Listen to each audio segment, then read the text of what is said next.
Hello and welcome to Honey Badger Radio number 26, Fatherless America, with special guest Tommy Sotomayor. Did you say hi, Tommy? How you guys doing today or tonight? Oh, we're doing well. If you guys don't know, Tommy Sotomayor is possibly the one person that's more hated than we are by feminists. So there you go. That's the introduction I'm going to give. Why don't you tell us a bit about your projects, what you want to shill, before we get right into it? Well, first off, thank you guys for having me on the show. And second off, I want to talk to you guys a little bit about the project. Hopefully, you guys will be able to check it out. You can go to fatherlessamerica.com. That's fatherlessamerica.com. That is a documentary that I'm currently working on where we are trying to expose the myth that children don't need fathers, that children are okay with just having the influence of moms in their lives. And we're going to show people like the Oregon shooter, who was another young man who didn't grow up with a father figure. We want to talk about in the movie how no one talks about the mental status of men. Have you noticed a lot of those men who you see doing all these mass shootings? They are being shot up with Ritalin at young ages or other kind of psychotropic drugs, and they have no fathers in the home. There's a direct link between women being more willing to put their kids on drugs than men. These are things I want to talk about in the movie as well as outside of the movie. And as you said, I don't know why it makes me hated, but I think that these things are true. They're facts, so I don't see why we run from them. I also run a radio program which airs live every Tuesday, Friday, and Sunday night from 9 p.m. Eastern Standard Time until we just get tired of talking. And you can hear that live at TommySotomayor.com. That's TommySotomayor.com, or just SotomayorTV.com. There we go. Long-winded intro. Oh, that's fun. That's great. Okay, well, I think everybody has a really burning question in this chat room for you. What's your cat's name?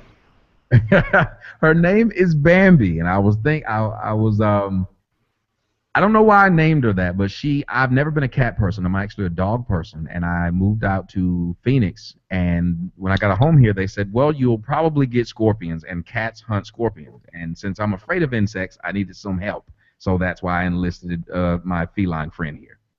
All right, and so it was literally a female that attacked you and devastated your hairline. It was the cat that scratched. I woke up one day, I had a full head of hair. It was luxurious. I actually looked like Fabio before his hairline receded, so I'm pretty sure he must have had a cat.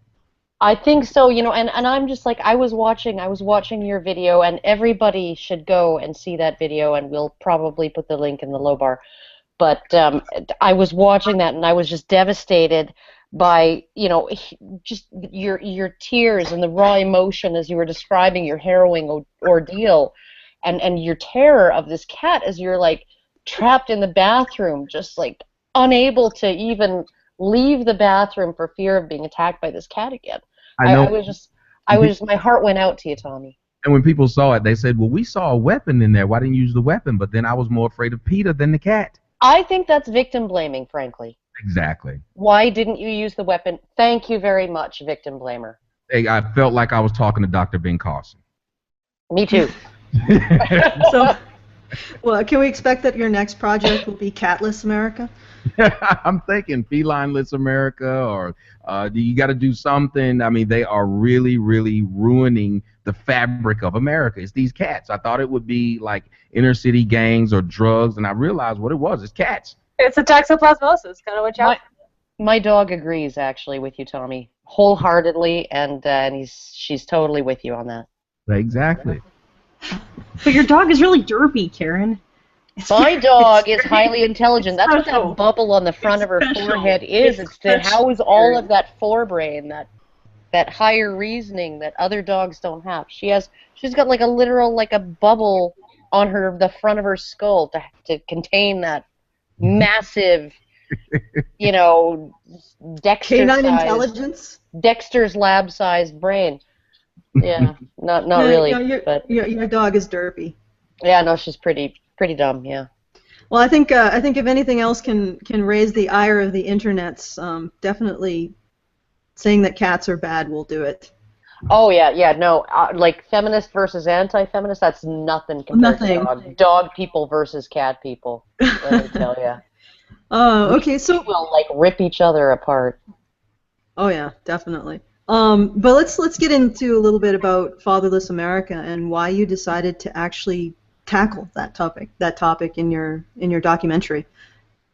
Well, the biggest reason was I grew up without a father, and I started to notice how it was harming me in ways of dealing with not only other men but the opposite sex. I didn't really know how to deal with men because I was not around them. I didn't really know how to deal in relationship situations because I'd never seen it. A lot of things that I didn't even know how to be an actual man because if you think about it, I'm learning what a man should be by a woman who couldn't pick one. Imagine that. So, Yeah, that sounds a little bit fraught with peril. right. So I was thinking at that moment, well, wait a minute. There has to be someone willing to speak about this and not speak about it even from a condemnation standpoint, just from a standpoint of realism and what people are actually dealing with on a day-to-day basis. And so I thought, well, no one wants to do this. I'll do it. No one wants to discuss this in a real manner. I'll do it. And I really don't understand why men are afraid to talk about it when women can have huge forums talking about they just need the government to help them with getting birth control. But if a man came out and said he needed the government to help him get condoms, well, they would look at him like, well, you're lazy, go and work. And I think it's wrong that we put men under the light that they can't have emotions. They even make fun of men and say, you're being emotional. Men can't have emotions. Yet if men aren't supposed to have emotions and women are supposed to have emotions, how could a man ever relate to a woman when she's being emotional? That's a good point. That And is, it really is. so, just to delve into a little bit more, what was it like growing up without a father? Did you grow up in a neighborhood where that was very common? Oh yeah, I had one cousin that had his father, and we used to make fun of him for having his father. That's how bad it was. It was Idiocracy before the movie. We literally used to make fun of him because he had rules, because he had to be at home, because he had to cut grass, because he had chores. Um, he was shamed for having both of his parents because he was the only one. Well, because fathers tend to they tend to not put out as many boundaries, but they tend to enforce them much better. So, mothers will like make rules left, right, and center. You can't do this, you can't do that, whatever, you have to do this, you have to do that. But then they're totally lax in enforcing all of that. And fathers are the ones who actually make you cut the grass and make you come home on time for curfew and, make you, go wash the car or whatever. Um, and so essentially, yeah, I think that's a really interesting thing that somebody was made fun of Hmm. for having a dad. Like I remember when I was a kid, and I had one very very good friend. He lived right next door, and he used to kind of give me the gears because I had curfew and and all of this. But and he could just come and go as he pleased. Because by the time he was around, by the time he was a teenager, his mother was in her 50s and his dad was older than that, and and they were exhausted. They had three other kids before him, and that really broke them in, and because they were all born in the hippie generation, his older brothers, right? Hmm. And so essentially, he would give me the gears for having curfew and having all of these responsibilities, and yet he always would tell me that he didn't feel like his parents cared about him, that he was just like I could just disappear and they wouldn't give a shit. And I knew that that was never the case with my parents. I mean, if I was late, like they used to ask me, what way are you driving home from? They'd let me go wherever I wanted, but what way are you driving home so that if you don't come home, we know where to start looking for you. You know, I experienced that. I'm glad that because that was my next point going to be that a lot of people who see that you have rules, they make fun of it because you got to understand, kids kind of make fun of things they wish they had. It's their defense mechanism. If you have it and they don't, they'll make fun of it, and then you'll find out when you grow up that they were making fun of it because that's what they wanted. It's kind of like when guys like girls, they will put gum in their hair or do things that you'd assume were anti like the girl. And so it's weird that I noticed when I grew up that a lot of us were making fun of my cousin because we felt like someone didn't care about us. I remember that my mom never even knew what grades I made in school. I did an experiment as a kid. I said, I'm never going to bring her my report card home, and I'm going to see if she asked for it. Because when you were young, you used to have to show your report card to your parents and let them sign it. Well, I used to sign my own report card. She never asked for it. I had graduated from high school. She didn't even know I graduated from high school. She came in my room one day and she said, if you keep staying home from school, they're going to kick you out of that school. I said, I graduated already. Oh my goodness. Yeah. So That's crazy. So I remember Wow. we made fun of him because we know that when people actually care about something, they will put rules and restrictions upon it. It's just like your car. You won't let anybody drive a car that you care about. If you got a clunker, you let anybody drive it. If you got a house you care about, you won't let anybody have the key to it. You will put certain rules upon certain things that you care about. And children, even though it gets on their nerves, most of them understand that you care about me because you don't want to see me hurt. You don't want to see me go out and get pregnant. You do want to see me graduate. You do want to see me at the next level in college and have a good job and blah, blah, blah. The parent that didn't care what time you came home, the parent that didn't check your report cards, that was the parent that you understood as a kid. They don't care about you, and it sucks. Can I ask a question? I hope it's not rude. In terms of the people who were making fun of your cousin who had was it a second cousin? Sorry, it is. It was the first cousin. First cousin, who were making fun of your cousin for having a father. Relatively speaking, how is your cousin doing now in terms of his life? And that's another tragedy. Because we picked on him so much, he wanted to prove that he was just as hood, just as ghetto, and just as thuggish as we were. He was killed at 20. Okay. That's when pretty. you're not supposed to be in that environment, I feel like my uncle should have moved him away. He did not belong there.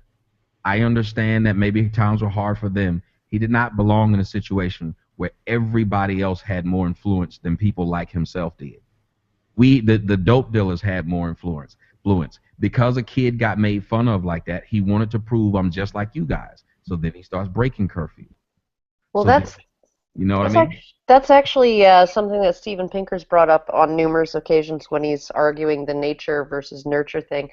Mm-hmm. He says that your parenting style is kind of the last thing, right, that influences. It's primarily your heredity, right? And then after that, it is the surrounding culture. Mm-hmm. And then after that, it is your same age peers. Mm-hmm. And then parenting style. And parenting style can sometimes compensate for all of those other things, particularly if the parenting style is to remove you from those environments that are affecting you in that way. But it can't necessarily hold a candle to that peer pressure. Peer pressure is a huge thing. And when all of your peers, and this is what a lot of experts on fatherhood have said over and over again, is that when there is no adult male role model in a boy's life on a day-to-day basis, so we're not talking about, black kids can aspire to be president, black boys can aspire to be president now that Obama is president. Yeah, fuck that shit. That's not going to do anything.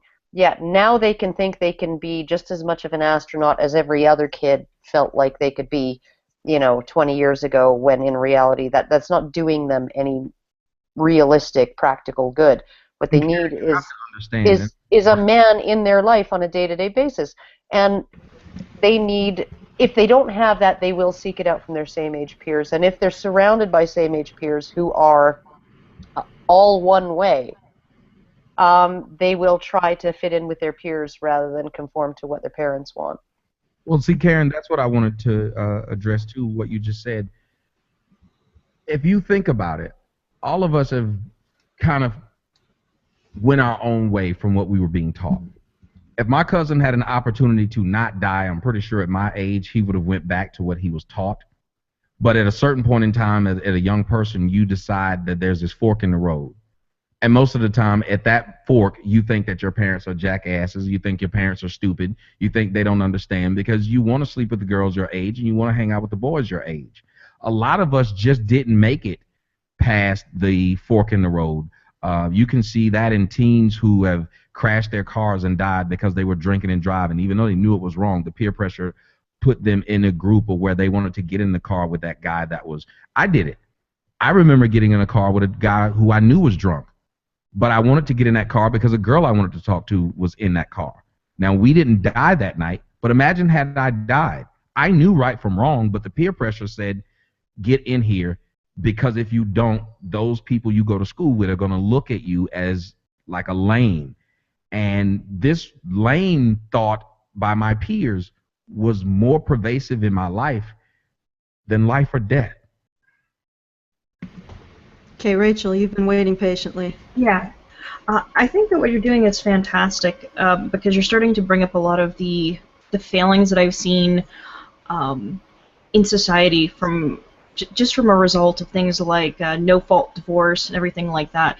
And I got to see a lot of this through seeing the the foster care system and how that has pretty much it continues to fail kids and everything like that. But that's also because but they end up there because parents are failing their kids, and often they'll end up in single parent households, and then that parent will fail them, then they'll end up in the foster care system and they end up in jail. So is this something that you're going to be discussing in the film? That because one of the things that I saw that was really disturbing while I was in the foster care system was that there would be things that would be really messed up that were the norm. Like you would see young girls and they would go into the foster care system, get pregnant, have a child while in foster care, and have to be asking for services from that same social worker who had been with them for several years. So they're falling into all those same things. It's not really helping them out. What's your opinion on things like that? The foster care system is one of those things where I witnessed it firsthand as a kid watching foster kids, and I remember that we found out that they were just children that the people would keep so they can get a check. And we were kids thinking that those were what the kids were. So imagine what those kids go through if other kids are like the kids I grew up with, where we thought we knew, and we would say that to those kids when we found out they were foster kids. It's really sad, and we're going to address that, but only in a little, because what we're mainly focusing on in this first part is the relationship that fathers have and how the court systems are there breaking it up, as you guys said about this no-fault divorce thing, and situations where we're bringing up that 70% of all divorces that are initiated in the United States are initiated by women, the same people who initiate the marriage, because most guys don't run around saying, let's get married. Most of the time it's at the behest of a woman. So why is it that the same people who are asking to get married are asking to get a divorce? Because they have a court system that backs anything that they do. A woman can decide that she doesn't want to have she doesn't want to have a kid. She can say, you know what, right now I don't want to have a kid because, well, what's the reason, ma'am? Well, because it's beach season and I don't want to mess up my beach body.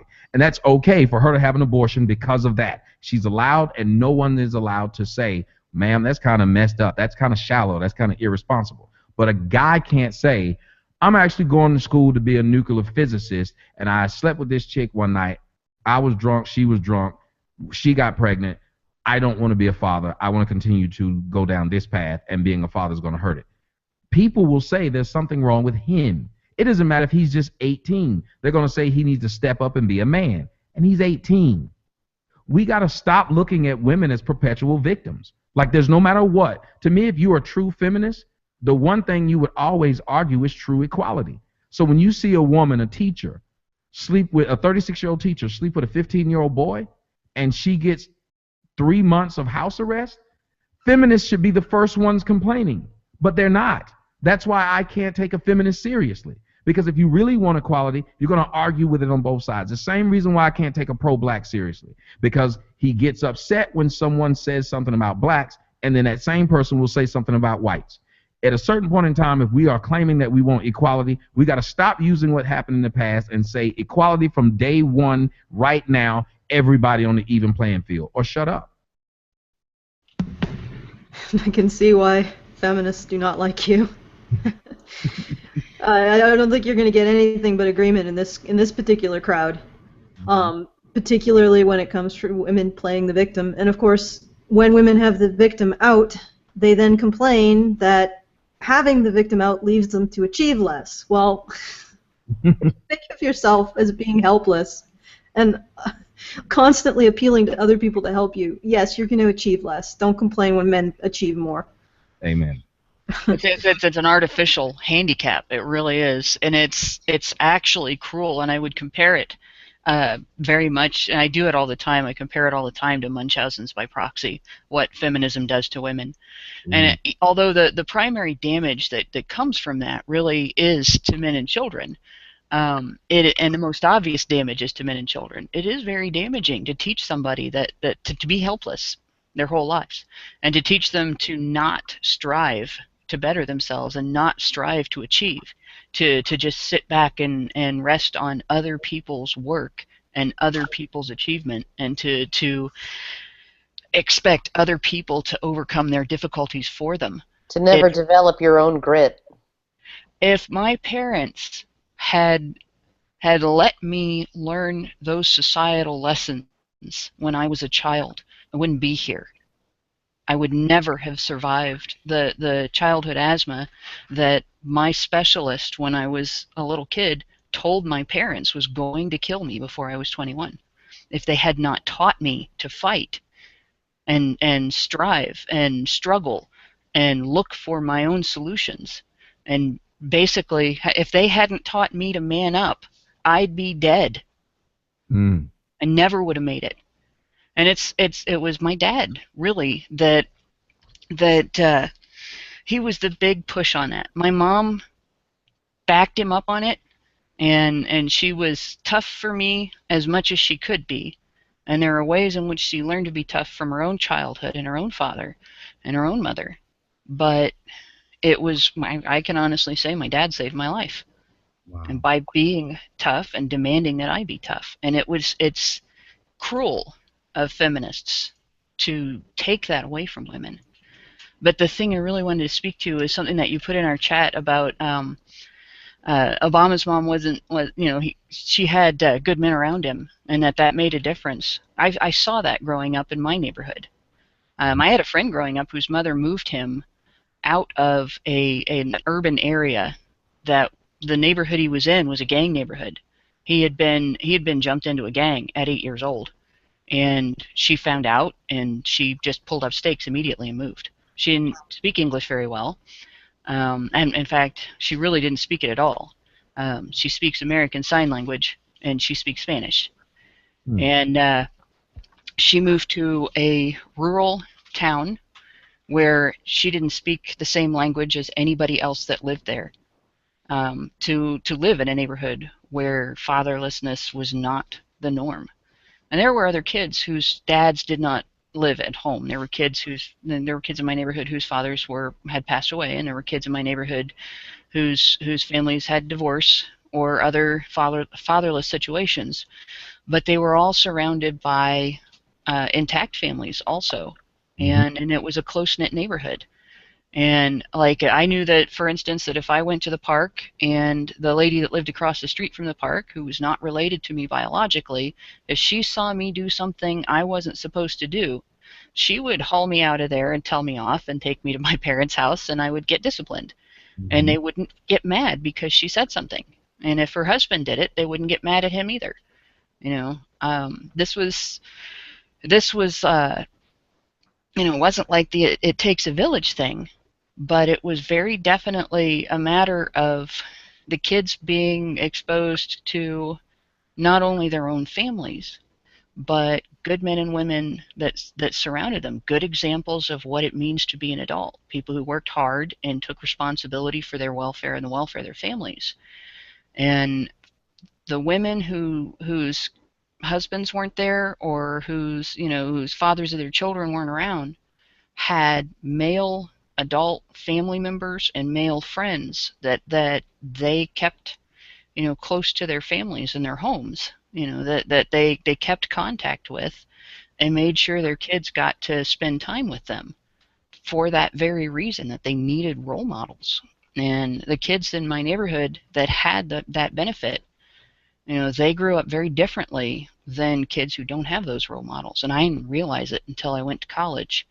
And I had a friend there who was a single mom. And she was raising her child at that point was a preschooler. And she was contrasting the experience that she wanted him to have with the experience that she grew up with. And one day I saw her yell at him for something that he did, and she expected me to be shocked because she was vehement. And my mom was vehement when she would yell too. Voice of God would come out of that woman. And the same thing with this woman. And she turned to me and she said, I suppose you think I'm being awfully rough. And before I could say anything, she goes, what I have to contend with in the neighborhood where I live is that before my child is old enough to go to high school, he will be invited to join a gang. And I need to make sure that he is more afraid of my reaction when he does than he is of his peers.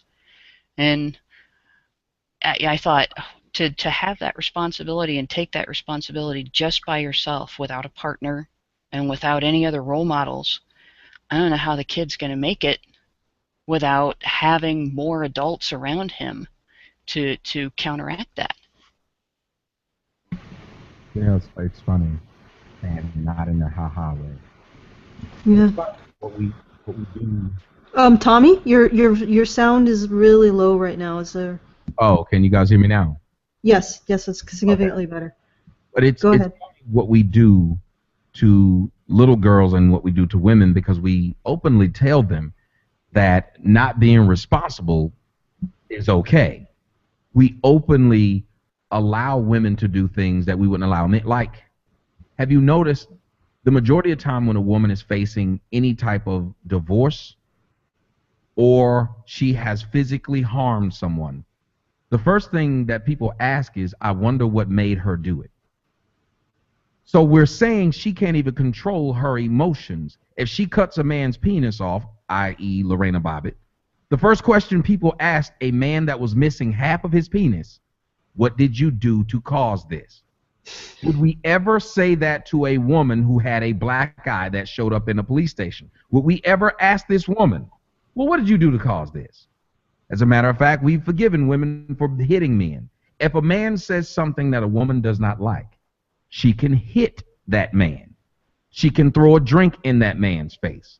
And we will actually say he deserved it because he said something she didn't like. You watch a show like Cheaters. The guy gets caught cheating, the woman hits the man, the security guard never stops it. The man catches the woman cheating, if it looks like he's going to hit the woman, they grab him and tackle him. Now, we have a society right now where we don't use a phrase which would be common sense. Everybody keeps their hands to themselves. But instead, the phrase we use is, a man should never hit a woman. So what does that say if you were, let's say you and I, any one of you guys on the panel, were inside of a room, and we knew we were going to have a debate. And the person said, no matter how heated it gets, Tommy can't hit you. How does that sound?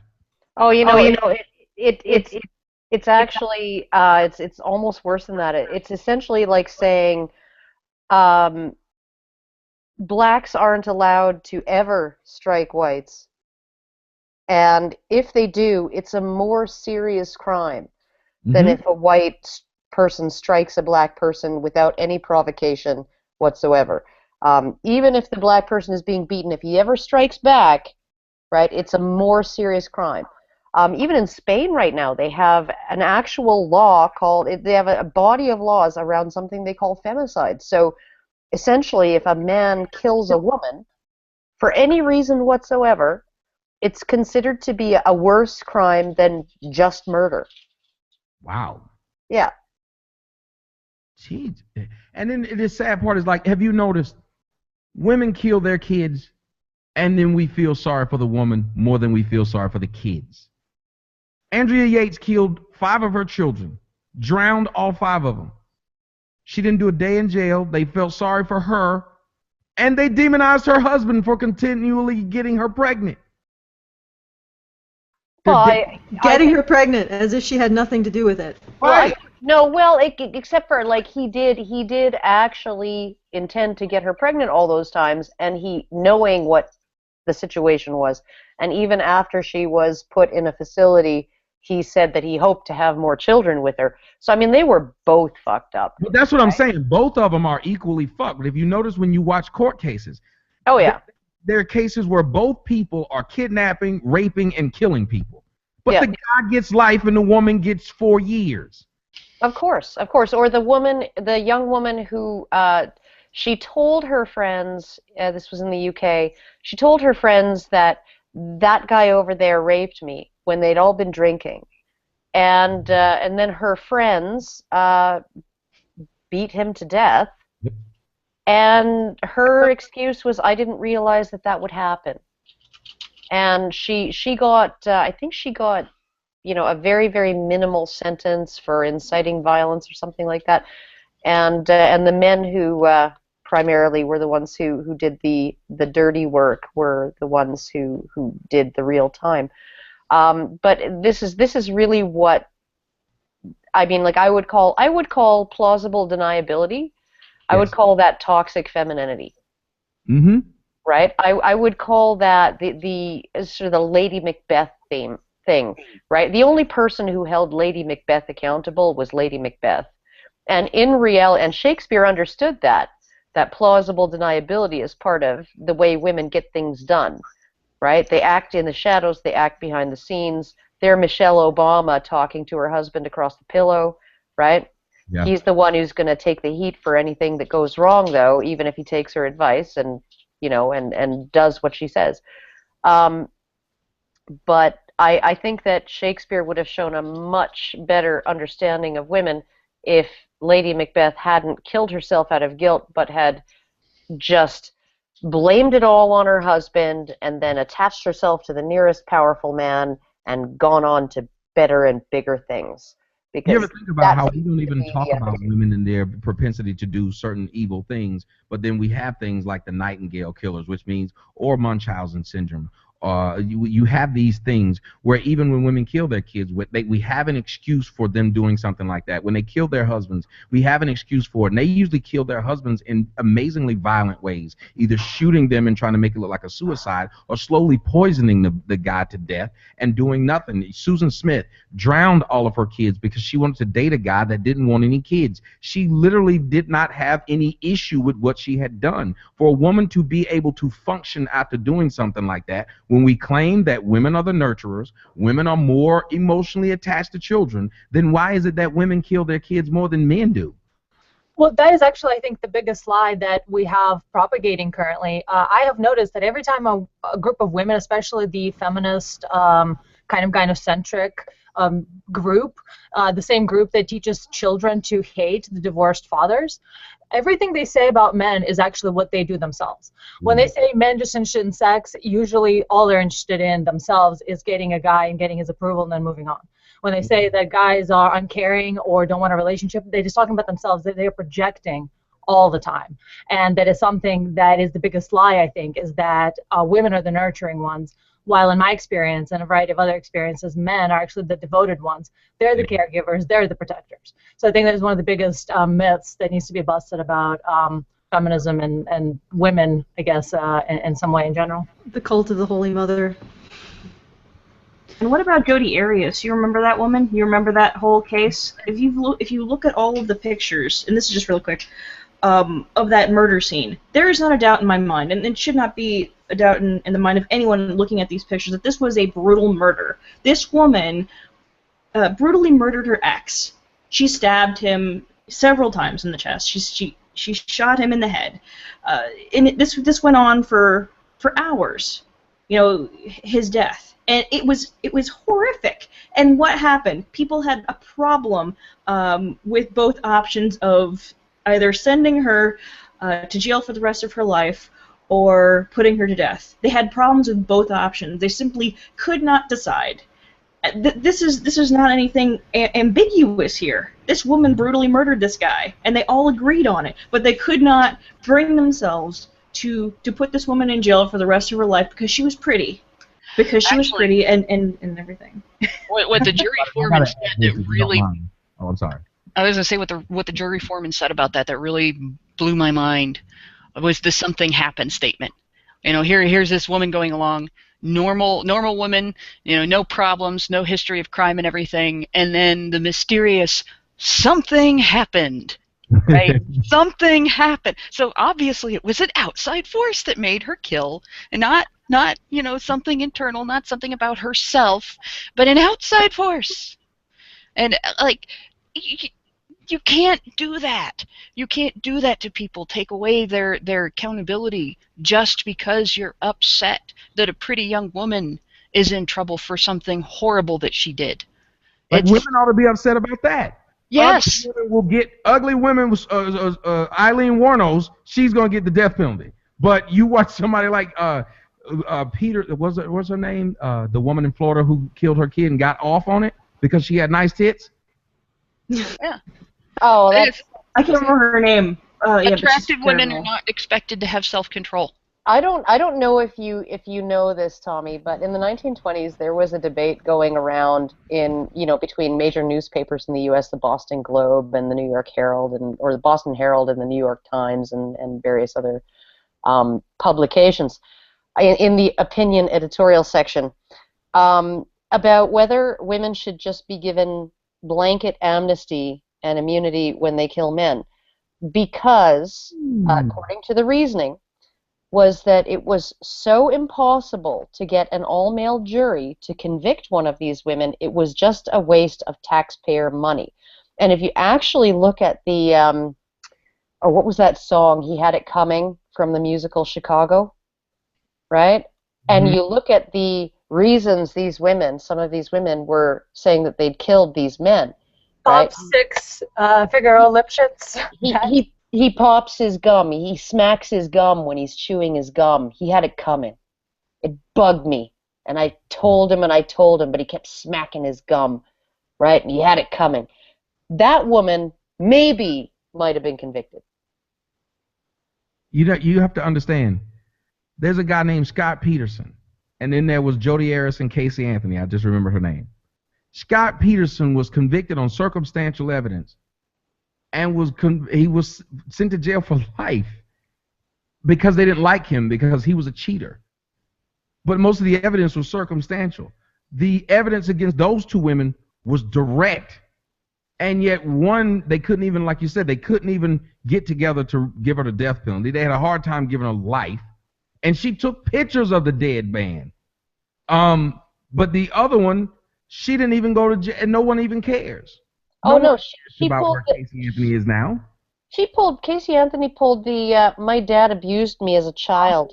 So horrible. She threw her under the bus, said he sexually molested me. Like, you could say anything if you're a woman, and you're not even held to the standard of what the court is, which is if you commit perjury, you're supposed to go to jail. Yet women say all the time, this guy raped me. Even if they find out he didn't, they still want to uphold this rape shield law, which is against the Constitution. You shouldn't be able to hide who you are, but you get to out that guy and ruin his life. Then we find out you lied and nothing happens.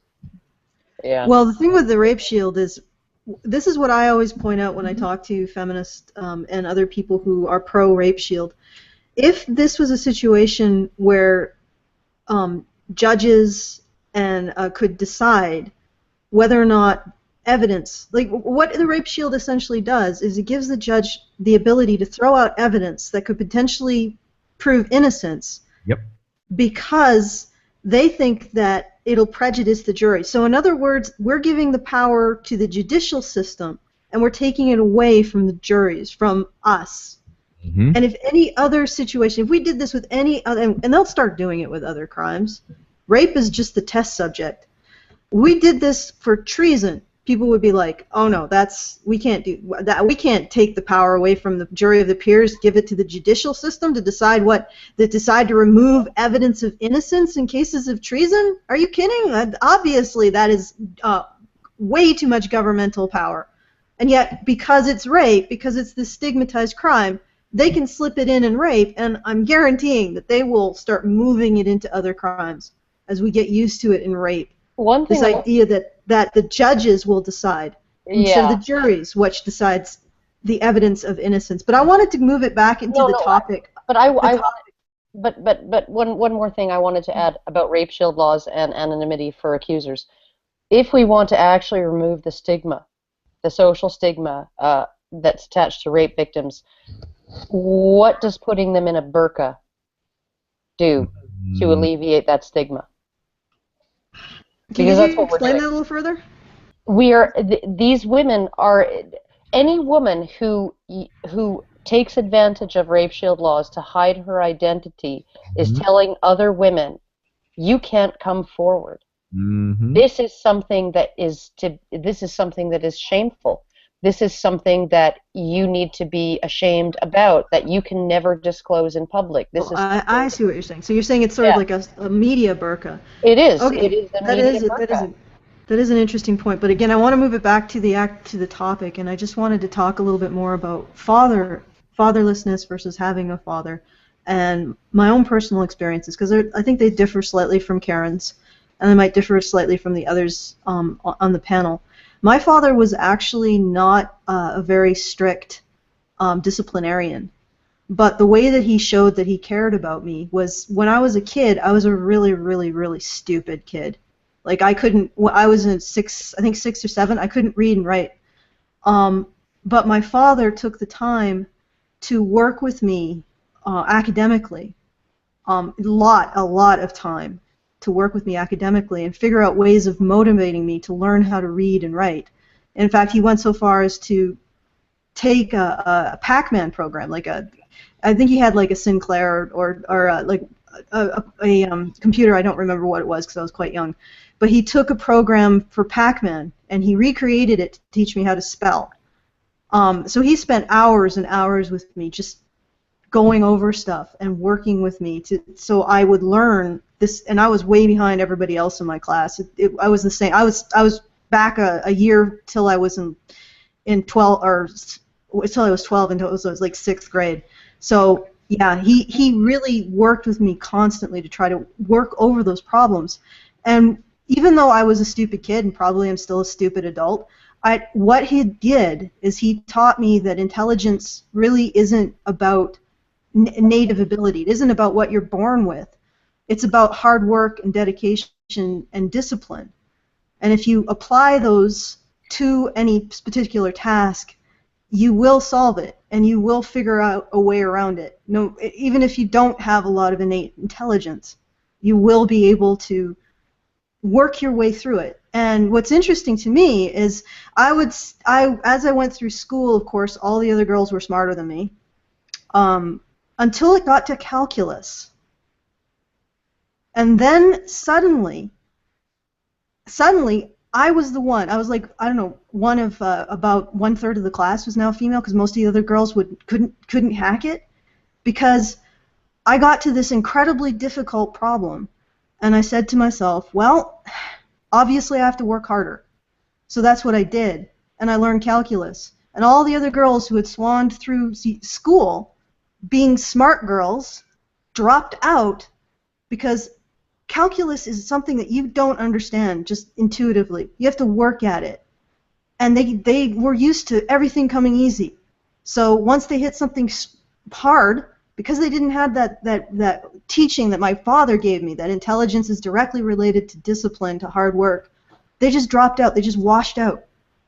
They said, well, if I can't do it, it's too hard, then obviously it's nothing I can't. They had no internal locus of control over learning.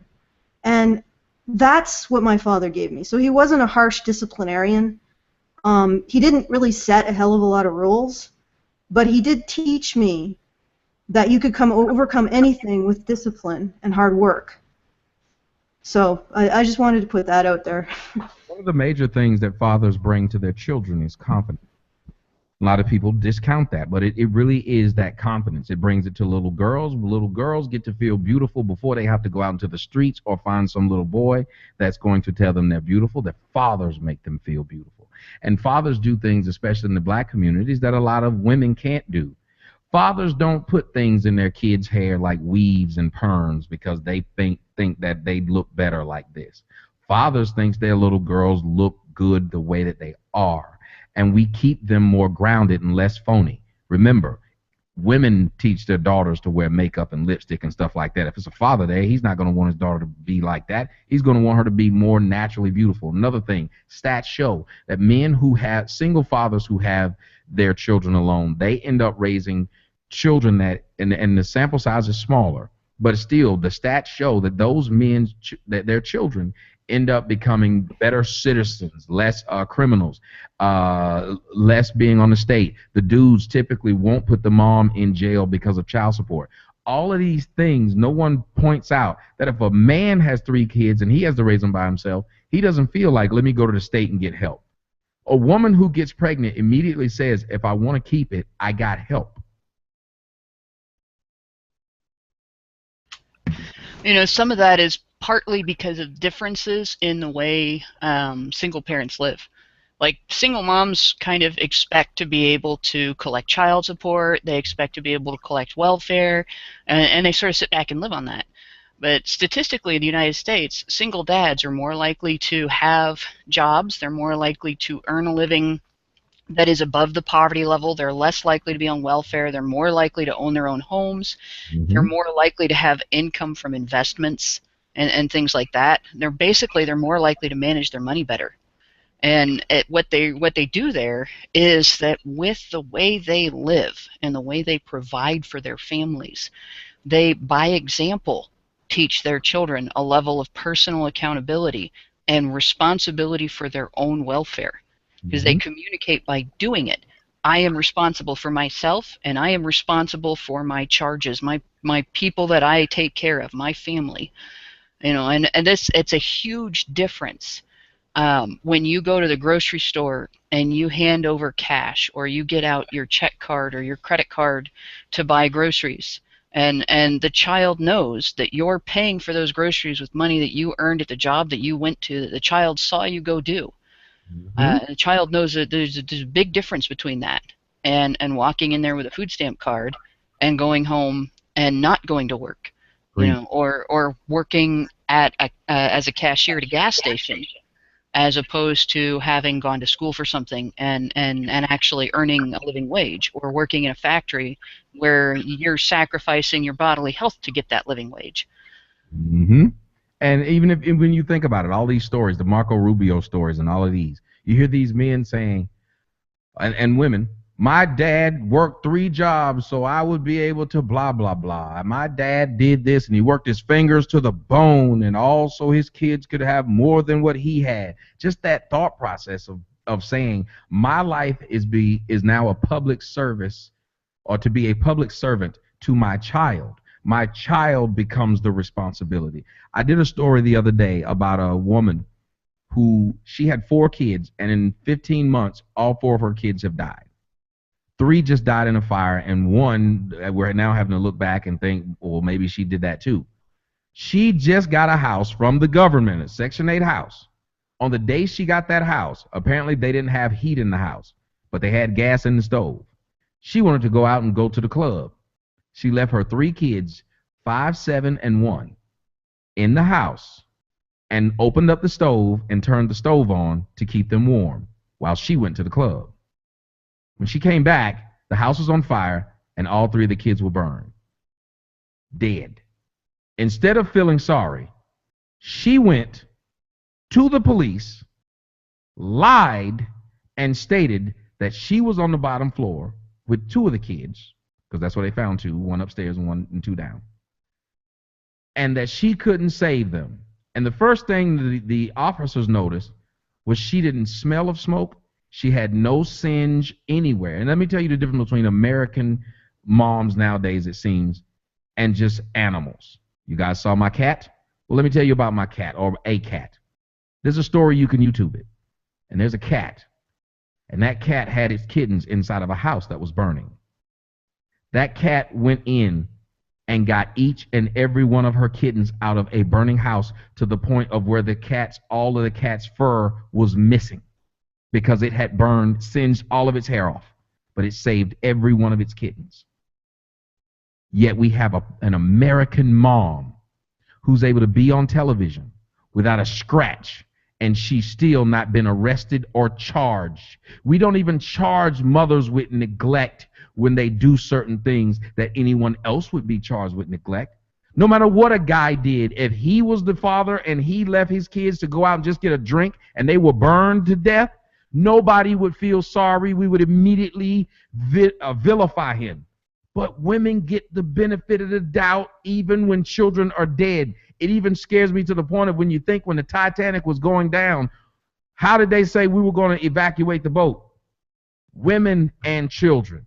So apparently women are dumber and more helpless than children. Well, and women had a higher survival rate than children on that disaster. Think about that. So, Say that again, please. women had a higher survival rate than children on that disaster, and third class and steerage women had higher survival rates than even first class men. Jesus. So even the lowest of the low class women that everybody would say, well, we don't really care about the those who are beneath us, right? We're going to get the upper class people. No, they actually shot at men who tried to get seats in lifeboats, and there were lifeboats that left with empty seats because men were not allowed on them. Did the rate of survival of third class women exceed that of first class children? I believe so. Right. Women. I mean, it's not women and children first. It's women, and yeah. children. Well, here's the thing, right? Like, and back then it was women and children first. Now it's women first, children if we think about it, then the woman's luggage, and then her manicure set, and then her hair dryer, right? Because that takes up space, and then maybe as an afterthought we'll bring the men because we need rowers, right? Right. Yeah. They're basically if we do have motors on these boats, then men really aren't getting on. Well, we need one guy to actually operate the motor because the women shouldn't have to learn how to do that stuff. Women shouldn't have to learn how to change a tire or be self-sufficient or switch out a battery in their car or do any of those things, right? They shouldn't, like when a woman has car trouble, she pops her hood and looks puzzled, and then men come and fix it, right? That's how it works. And I've never had men do that because when I pop my hood, I always look like I know what I'm doing. Mm-hmm. Or maybe you look like a guy from behind. I do actually look like I've actually been called sir several times, and then the men are so apologetic when I turn around and smile and say it's okay. Right? They're like, "Excuse me, sir," and I'm like, "Oh, it's okay." And then they're like, "Oh my goodness, I didn't realize." And then I'm like, "That's okay too." I look like a man from the back. I've gotten sir too, which is actually maybe even more surprising considering how short and long my hair is. Short I am and long my hair is. There you go. Think about it. If you see a guy on the side of the road, no one feels bad if no one picks him up. But if a woman on the side of the road and no one picked her up, we'd be at arms. Well, that goes to show there are no gentlemen out there today. Like, it doesn't make sense. A guy, if he's in Phoenix where I'm at and he's trying to get to L.A., he's pretty much going to walk. If a woman's there and she's walking, we're going to be appalled that no one gave her a ride. You know what I thought was really interesting? Because there was this feminist woman and her male feminist partner. They did a bunch of social experiments. One of them was going to a Burger King or a like fast food restaurant and saying, "Yesterday you got my order wrong. I want some kind of compensation, right? I want some kind of free meal or something, right?" And the woman always got a free meal, and the man never got a free meal. But one of the experiments that they did was being on the side of a freeway with your hood up. And they essentially, they tried to twist the whole thing because it was really embarrassing as far as, the whole feminist narrative, right? Because there was always somebody within 15 minutes who stopped for the woman, right? And nobody, hours and hours go by, and this man is like looking like really at his wit's end and like pacing and stuff, and his hood's up and nobody's stopping, right? And they tried to turn it into this kind of sinister thing where, oh, it was only single men who stopped to help the woman, so they were obviously trying to hit on her, and a couple of them did, right? A couple of them, oh, you want to go get a drink or something, right? Whatever. But they made a note of all of these families in vans that just drove by, drove by, drove by. Why do you think those families in vans drove by? Because the woman didn't want to stop. The wife didn't want to stop and help this woman. Oh, but that's what I talked about the idea that we never call women what it appears that a lot of things that they do are really evil. Like, there are women that are really evil towards other women, and if you even think about it, like, I hear black chicks always telling me you shouldn't say, you shouldn't say this, you shouldn't say that. And then those same ones will turn around and say this. Well, I don't hang out with women because I don't like women. I don't get along with women. And I started to think about it. Why would they expect men to like getting along with people that they themselves continue to say they don't like that same sex? They don't like their same sex. They say they're catty, they talk too much, they talk about each other, they whatever. If they're going to say all of these things, why turn around and expect a man to understand that which you don't understand, that which you are? No, yes, I agree. I totally agree. I don't know why I hang around with these schmucks. Because we're awesome. Thank you very much. Oh, we're the schmuckiest, friend. I am. I'm so there for you all the time when you need me, and that's why I deserve this abuse on the That's radio. good knife in the back. Anna, That's good knife in the back right there. Oh, that feels so amazing. Get in there. Just Oh my Speaking God. of groups of women that sit around and backbite, I was wondering, Tommy, if you're going to go over your documentary in it over the aspect of the culture that is created in divorced families, where the child remains with the mother and the father is divorced, and there's this very toxic femininity culture where the father's backbit and bad talked, and there's a variety of allegations, like you don't spend enough time with your children, you don't care about your children, and there's all these allegations that are leveled against the father, the divorced father, to the point where the child grows to hate their divorced parent. Yeah, I hated my dad and didn't know my dad because my mom put it in my head to hate this man that I never had any dealings with, that he was the evil person because he's not there. The fact that we even have, and yes, the movie's going to address that. The movie's going to address this idea that we even have this term called a deadbeat dad, when it's been proven that kids, the presence of the father is way more important than the money from the father. But you can put a man in jail not because he doesn't see his kid, but because he doesn't give any money. And these same people who can put you in jail for not giving any money will be people with 450 credit scores, which means what? They haven't paid their debts. Mm-hmm. Yeah, it was your idea, actually, in a video that I watched that introduced to me something I wasn't aware of before, perhaps more exclusive to the black culture, or maybe in other cultures as well, where you have a kind of a driving away of the father, kind of an active driving away of the father, which then kind of feeds into this toxic loop of blaming the father, and that also raises the next generation of men who don't really know how to be fathers, and so it just kind of perpetuates the cycle. Mm-hmm. And it's this thing that nobody is talking about and saying, well, wait a minute. How is it that these women are getting away with saying, I don't need a man? How is it that even in cases of where a guy came on my radio show, and it was a sad case, he had kids with this woman, thought the kids were his, one of the kids' kidneys failed. He went to go see if he can give the kid his kidney. The doctor let him know, not only can you not give this kid your kidney, but you're not the father. The man has the rest of his 5 kids tested. Only 2 of the 5 kids were his. He was paying child support for 3 of the kids, which were under 18. He went to petition the court so he wouldn't have to, and they told him because those kids were had in wedlock, he still has to pay for them. Oh, of course. And even if they weren't born in wedlock, where I am, if he had taken a fatherly role with any of them for up to 6 months. So even if he knew they weren't his, they weren't born in wedlock, he moved in with a single mother, she had 2 kids already by other men, right? And then he helped them brush their teeth at night and read them bedtime stories, she would have, after 6 months, a viable case to seek child support from him because he had taken on the role of father. Wow. Yeah. And the fact that we constantly badger men as deadbeats, but we don't badger women as deadbeats. We don't badger the woman who has 2 men on child support and she gets pregnant with a 3rd. We don't badger the woman who's already receiving state help who has another one. I know each one of you have seen the video of the woman who had 15 children and who was in a hotel room, and she pointed Yeah.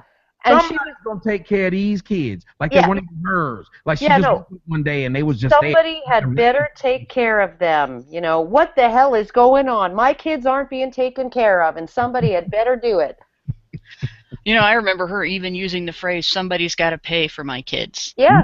Who's going to pay for my kids? That blew my mind. Like, Entitlement. what are they buying them from you? You know, what do you mean pay for my kids? Are they for sale or something? You know, Right. or are you selling society a conscience? What's worse is not that she asked for it, it's that they gave it. They gave this woman a 6-bedroom house after this stupid news interview. She got a 6-bedroom house and was pregnant with her 16th kid when it happened. Oh my God. You know, honestly, I'm one of those women, okay? I am one of those women. Like, super fecundity runs in my family, right? My eggs and my sister's eggs and my mother's eggs and my grandmother's eggs, all total fucking floozies, okay? They don't even need you to buy them a drink before they're inviting the sperm right in. Just come on in, it's fine, it's all good, right? Right. Just absolute sluts, our eggs, right? I could borrow somebody's toothbrush and wind up knocked up, right? And yet somehow I managed to only have 3, and I've managed to pay for all of them myself. I went on 6 weeks of welfare once. Nice. Right? And that was during a major move between provinces, and that was it. And they asked me, and they bent over backwards, because I'm standing there in the welfare office, right? And there is a woman behind me, and she has kids. She has a baby in a stroller, and a 3-year-old, and a 6-year-old, and a 9-year-old with her, right? And they're spaced absolutely perfectly 3 years apart, because in that province, once your child is 3 years old, now you have to prove to them that you're actively looking for work. Wow. Right? So her kids are spaced exactly perfectly 3 years apart. She's standing behind me in the line. The welfare worker is looking at me, and she's looking at my record of 20 years of being employed, being self-supporting, and she says, "How long are you going to need welfare?" And I said, "I don't know. I will stop needing it once I'm out of this situation, and I'm going to be doing that as quickly as I possibly can." And she said, "Well, let's get you everything we can possibly get for you," right? And to see her interact with these other people, right, who are there every 2 weeks, right, to get their check, or every month, and then to see how they bent over backwards for me, right? It was almost like they were like, "Thank God, hallelujah, somebody who's actually using the system for the reason we have it." Exactly. And that's the sad part. We have a system that someone like how when you used it, I'll even go as far as my mom when my mom used it. She was sexually irresponsible and had children, but at a certain point in time, she said, "I don't want to be on welfare." And she said, "This is not what I want to be." There was some shame in this. There was some shame in things have to go wrong. Because you'd have to think about it. Things have to go wrong before you have to ask the government. You'd assume that's what most citizens would feel like. I had to have lost my job. I had to have lost my home. Something had to go wrong before I asked these people. But in the minds of a lot of people, in the minds of most people, I would assume nowadays, it has nothing to do with things went wrong. In a lot of cases, things went right. That's why I was able to get, and I would hear these women discuss it. "Oh, girl, I was able to do this, sign this, get this, and now I get $350 a month for food stamps." They will take those food stamps, and this further shows how the government is fostering this type of behavior. You now have stores which take these stamps that is supposed to be used to get food, and you can now buy weave with it. You can go and get your car fixed at AutoZone. They all take EBT cards now. No one thinks that's weird. That's messed up, you know. And also, I do want to say that my boyfriend, his ex, right? She was like she was an expert at working the bare minimum I mean, he was always in school and working when they were together. And she was working her 2 days a week teaching Sunday school at a Unitarian church. And she got paid a little more than the typical Sunday school teacher because she spoke French and fluently. And so she had sort of this 2 day a week job. Other than that, she wasn't really doing anything. But she was an expert at finding this program that would get her daughter into ballet that would be paid for by the government, and this program that would get her 2 days a week of respite care paid for by the government, and this program that would, get all of this stuff. This is not welfare. This is not factored into what these women are earning or bringing in as far as income. It's not that doesn't show up on any census, right? On the census, it's just their welfare check. Food stamps don't count. Medicaid doesn't count. The ballet lessons that are paid for by the government, the after-school care, all of these programs, like none of that counts as income, right? And then so what we're doing is we're providing all of these services to women who are happy to take advantage of them, right? Which means that, okay, now she doesn't have to teach 2 days a week at Sunday school. Now she just needs to do 1 day a week of work because she's got all this other shit paid for, right? But according to the census, she's more poor than ever, right? And so now we have to bring in more programs to mitigate her poverty, right? And every time we bring in a program to mitigate her poverty, she stops working a little more, she cuts back her hours a little more, and then the government says, "Oh my God, she's like so poor. She's like living. It's like she's living in the freaking wilds of Botswana, right? On $3 a day. We have to do something. Let's bring in all these programs." So essentially, what we're doing is like this is why you can see women who are on welfare, who are on government assistance, and they have manicures. They have professional manicures. They have Brazilian blowouts. They have hair that's professionally straightened. They have, they can afford makeup. Like when I was the working poor, when I was a stay-at-home mom and my husband was working at a low-wage job to support us, and I was doing everything I possibly could to cut costs so I could stay home with my kids, right? I didn't get my hair cut for 6 fucking years. I didn't get it cut for 6 years because the $15 was too much money. Wow. Right? And I'm seeing welfare moms with $80 manicures. Oh, I'm seeing them with nice cars. I haven't had my hair cut in 17 years. Yeah, that's your choice. I always wanted my hair short. It would be $15 every 6 weeks to keep my hair the way it is now. So I just let it fucking grow. If and I put it in a short, ponytail. Though, I'd cut my own hair. But I want to bring this back to something else because you were talking earlier about the toxicity of women who keep their husband or their ex-husband or the father of their children, they never marry them, away from the kids, and then they backbite them. They say nasty things to the kids about the father and things like that. I've seen this in families around me, and I've seen it attempted on my family. My husband's divorced, and it really has an impact if it's allowed to happen unabated. In our case, it wasn't, but in many cases it is. It really has an impact on the kids. And I wonder if you have any thoughts on this, that being a little boy and growing up in a house where not only does your mother interfere with paternal custody, and not let the father around the children, but then she turns around and says, well, he's a deadbeat, he's a piece of shit, he doesn't come around, he doesn't pay for your needs and everything, he's no good, men are no good, fathers are no good, you don't need a father, and the same thing, the impact on a little girl that learns that about men from a mother who does that. It's one of the saddest parts about the system. The system says a man that's married to a woman who sees his kids every day, as soon as a divorce happens, she is the final arbiter of how this is going to go after their divorce. And we automatically think that a man seeing his kids every other weekend is normal.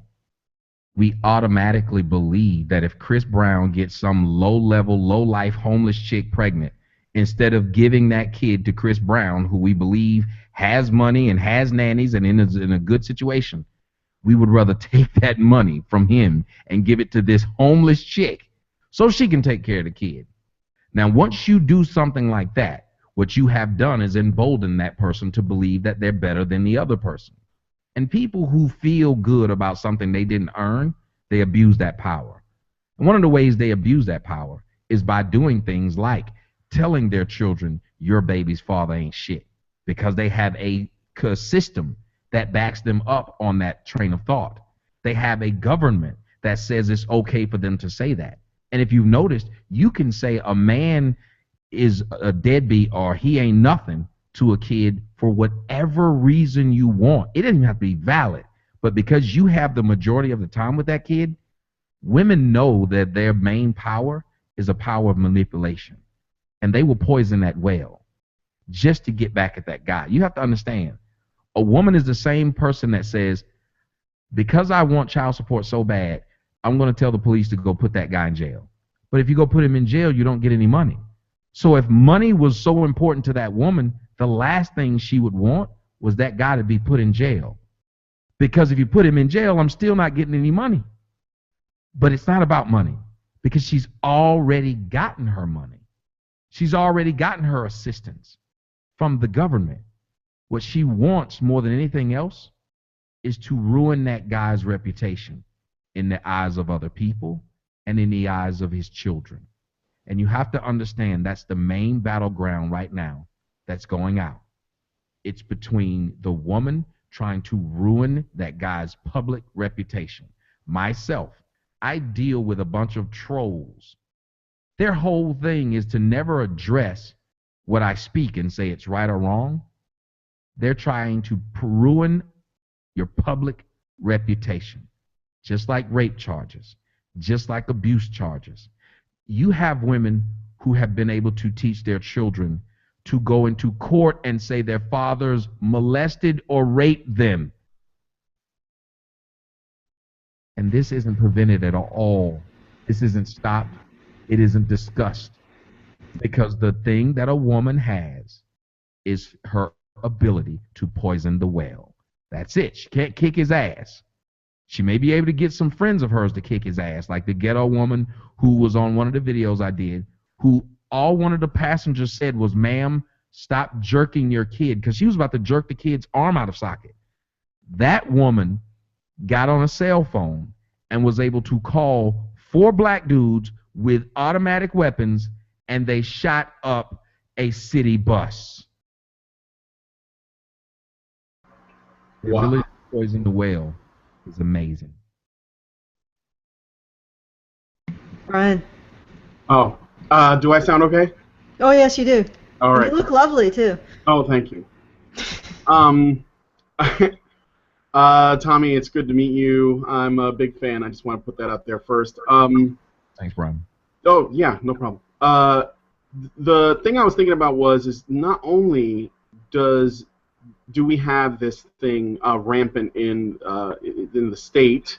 They're one of the largest reasons this sort of thing goes on, but it's also perpetuated in the courts. It's in this is psychological abuse that happens to children. When you really think about it, it's emotional abuse, because when a mom, a single mother, is not only does she talk poorly of the father of her children, and these children could also all have different fathers, because I live in Humboldt Park in Chicago, and this is very common here. And so you're looking at kids that they only have a mother in common. The mother bashes all of their dads. Mm-hmm. It's not just done in the personal, but it also happens on a greater level. It happens when you turn on daytime TV and you hear about deadbeat dads. It happens when you're watching talk shows. It happens on the internet, on social media, when Father's Day comes around, and they basically just spend half of that celebrating mothers. And then when Mother's Day comes around, they spend that time celebrating mothers also. So it's almost like the overwhelmingly dominant narrative is that fathers at best are unnecessary in general. Yeah. And are at worst are deadbeats, are worthless, are lazy, are leeches. They're abusive. They're useless. They're stupid. Whatever all the negative stereotypes you can pile on. So and I don't know. It's a chicken or egg argument. I think that generally what happens is that a mother or a woman has a child with a man that she probably should not have had a child with because he may not have been fit to be the parent. But again, because we don't hold women accountable for being responsible, child bearers, they just go ahead and have kids. And on top of that, we reward them for having children by essentially taking taxpayer money and turning it into things like, Section 8 housing, food stamps, welfare, and child support, et cetera, and so on. So essentially, they're being rewarded. I mean, I know that there are mothers here in Chicago that they consider the more kids they have, the better their tax return is going to be, and then basically they talk about how they're going to spend their tax return money come April. It's all about like, oh, I'm going to get $3,000. How much are you going to get? What are you going to use it for? Well, I got like these outfits I want to buy, or I want to get the new iPhone, or whatever, a better stereo for my car. And it's really sad. It's almost like there is no regulation. Everything is, do whatever you want, be however you want to be. And then what happens to the kids is like it doesn't seem to matter to anyone. But then when those children grow up and the boys become violent or even criminal, and then something happens, we look at what's wrong with men again. So even when a boy grows up and becomes a young man and he doesn't know what love is, he doesn't know what a good man is because he doesn't have a model. His mother was abusive because mothers beat their kids, especially when they're single, very frequently. And in minority communities, it's extremely common. Like I was raised as a young boy, I was raised by my mother and my father for a large part of my young life. My father hit me one time. My mother would hit me for any reason she can come up with. Now, I don't hate her for it or whatever. I mean, the past is in the past, but this is an example of that. And my father didn't like it, but he never argued with her. He never spoke up. He was essentially henpecked and, just sort of put up with it. And it's no wonder that this kind of thing causes so much harm because no one is directing the corrective discussion where it needs to go. The accountability is absent. It's only placed on people who it's either too late for them or they were probably not the right people in the first place, with these unfit father types. But then again, we could trace this back, and it's all. I think it's every generation you're going to get to the same conclusion. You have a single mom who probably was raised by a single mom who doesn't know what a good man is. And also is told it doesn't matter. You don't have to pick well. Don't bother selecting correctly because if you make a mistake, we got your back, and that's what the state tells them, and it just keeps on going. You got to think about it. The only people who have to be sexually responsible are men. Men are the only people who have to be sexually responsible. Women do not. If a man goes somewhere and gets drunk, like imagine if I go up to Shaquille O'Neal and talk crap to him and slap his face. If Shaquille beats me up, guess what people are going to say? You shouldn't have been talking crap to Shaquille O'Neal. Absolutely. Messing with Shaquille O'Neal. This is the thing too. I'm sorry. I don't mean to. I just want to point this out. If we treated men with the same lack of accountability and we held women to the standards that we hold men to right now, the reverse would happen. Men would be running rampant, and we'd probably be doing a show about them. Like if things were reversed, it would have just been the other way. So this isn't me like picking on women because they're women. The system is enabling behavior that is inherently toxic if allowed to run rampant. Essentially, you're creating spoiled children, and you would have done it if you had targeted men instead. The only difference is that just so happens in this parallel universe, we have basically coddled women, and this is what we get. And don't get it twisted. Women feel the same way. I've talked to several women on my show who said they've gotten to a point, like college students, girls, they said they started to feel like maybe they should get a kid because they watch other girls in their school with kids who don't struggle like they do, who can get help from the state. And they're thinking, shouldn't the state want to help me, a person that's sexually responsible and that's trying to get educated, over the person that's shown that they're irresponsible? But if you think about it, they're the ones who are being rewarded. So even women are starting to realize, if I want to be a responsible person, I'm going to basically have a roadblock put in front of me, that the more irresponsible I am, the more things I get from this system. And that should never be the case. This is America, where we reward people for doing things a certain way, a proper way, and working hard. But we're not. We're rewarding people. The woman who came on my show the other week, she had 4 kids, put on Facebook how she wanted a man that could get her nails done,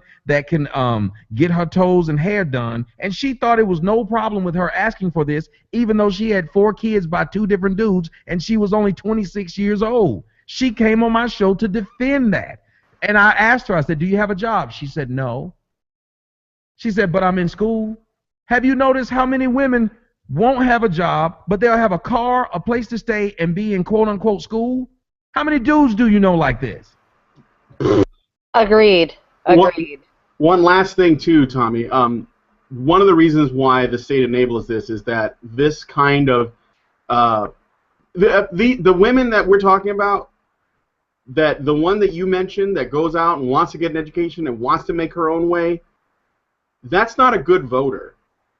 The dependent ones are much better voters. Amen. They're the ones that are going to vote and elect people in the office that are going to make the same promises to perpetuate and continue this cycle.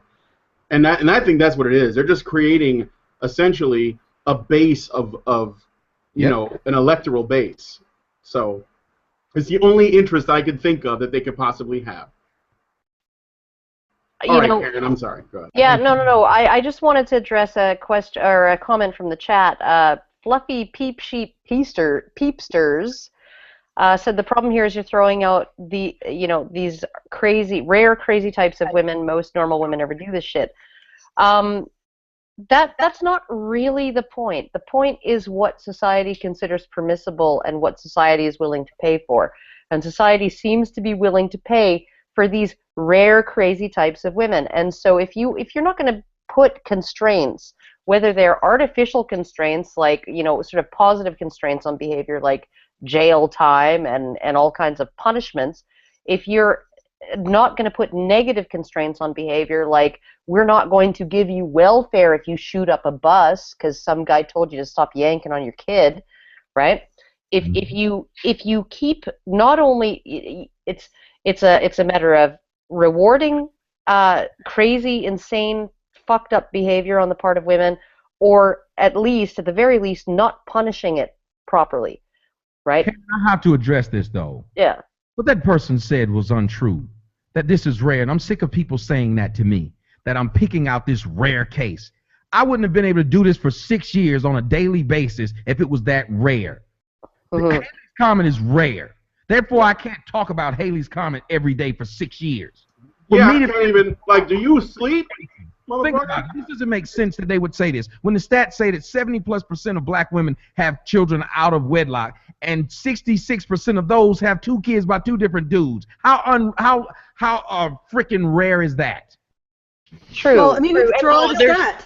There's also a cycle involved here, and the reason that it's not rare is because the first generation that does it, their kids grow up learning that as their life. That is how you live.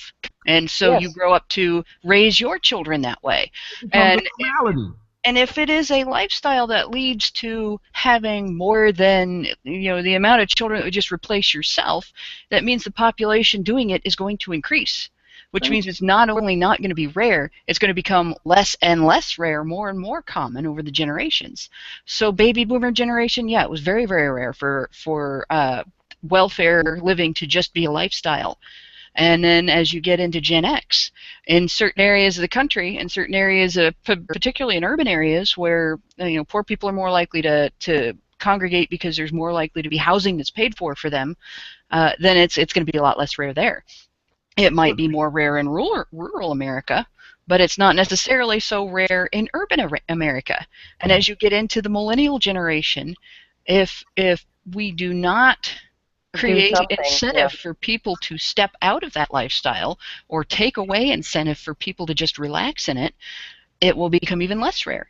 And as we go on, you're trapping whole families, whole clans of people that in this cycle of poverty Well, and that one is thing, supported by all of the things that we've discussed here, including creating an identity in young children and in little boys that men are supposed to be deadbeats, and well, this creating a belief in little girls that that's all that they should ever be able to expect, and they are allowed to grow up and be deadbeats because of it.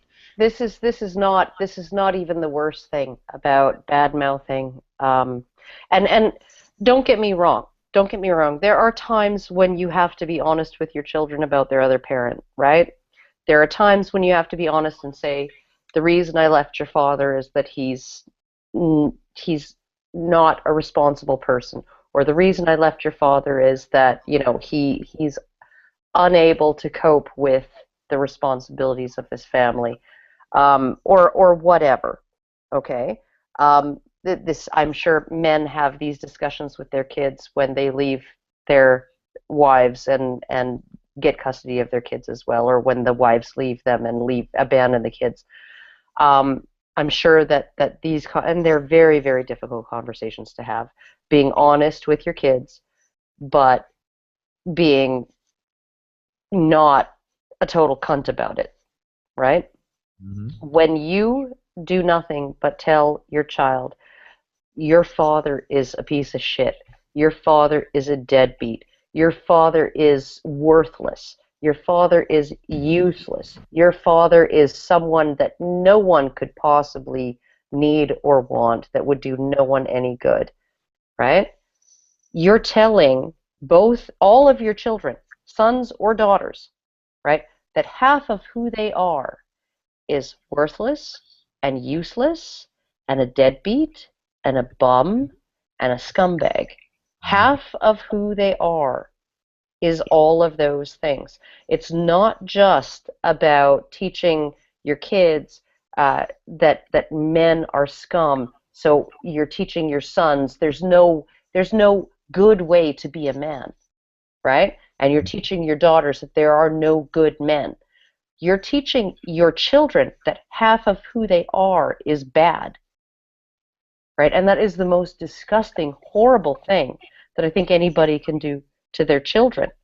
I mean, even if your husband is in jail for multiple murders, you can at least think of something. He read you bedtime stories. He really cared about you. Something, right? Hmm. Something that's redeemable about this man who is half of who they are, right? That you can share with your children to Yeah. offset the reality of what's going on, even if the reality is bad, right? So I think this is just a really, really awful thing that women tend to do, and this is why shared parenting is so important to get all of these pieces, all of these bills, all of these pieces of legislation passed that would make shared parenting sort of the default starting point.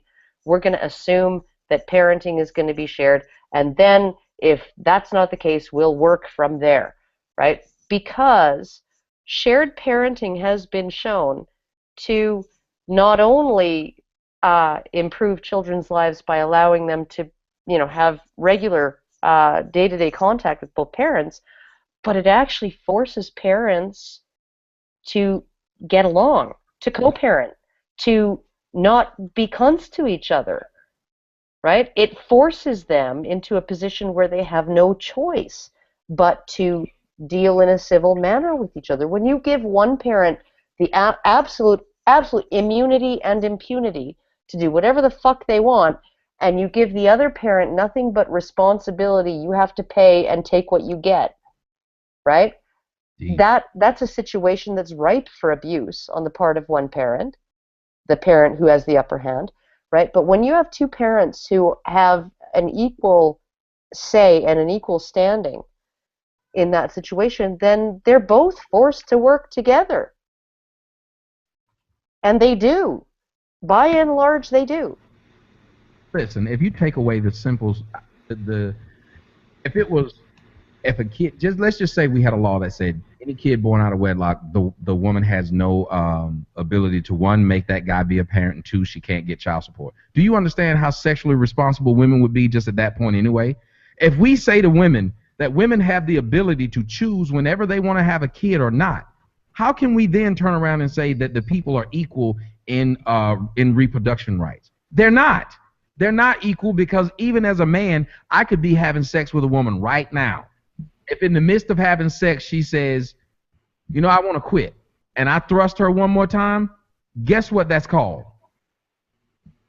Well, I think we all know what that's called. It's feminists' favorite word. I just raped this woman. I literally just raped this woman. I'm thinking, wait a minute. If we're giving women that type of power, why is it that when someone asks them to take responsibility of having that power, like me, I have a house. If the police had to keep coming to my house because people I let live in my house were robbing me, you know what they would tell me? To better screen the people I let in my house.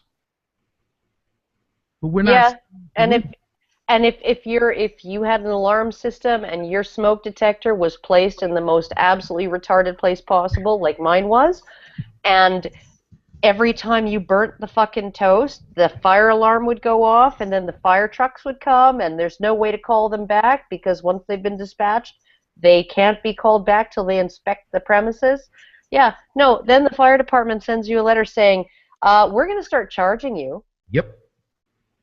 We're going to start charging you money for all of this inconvenience. You know, move your fucking smoke detector away from the kitchen, idiot. Yeah, we're not doing that to women, though. So when people wonder why I'm so hard on women, it's because, one, they have this big feminist machine behind them that's making them so upset about silly stuff that I'm not understanding why they're upset about anyway. Yeah. Like they're upset. Oh, Donald Trump said, oh, what, really? Donald Trump said Rosie O'Donnell was fat. He said that women have blood that comes out of wherever it comes from. Where's that untrue? Yeah.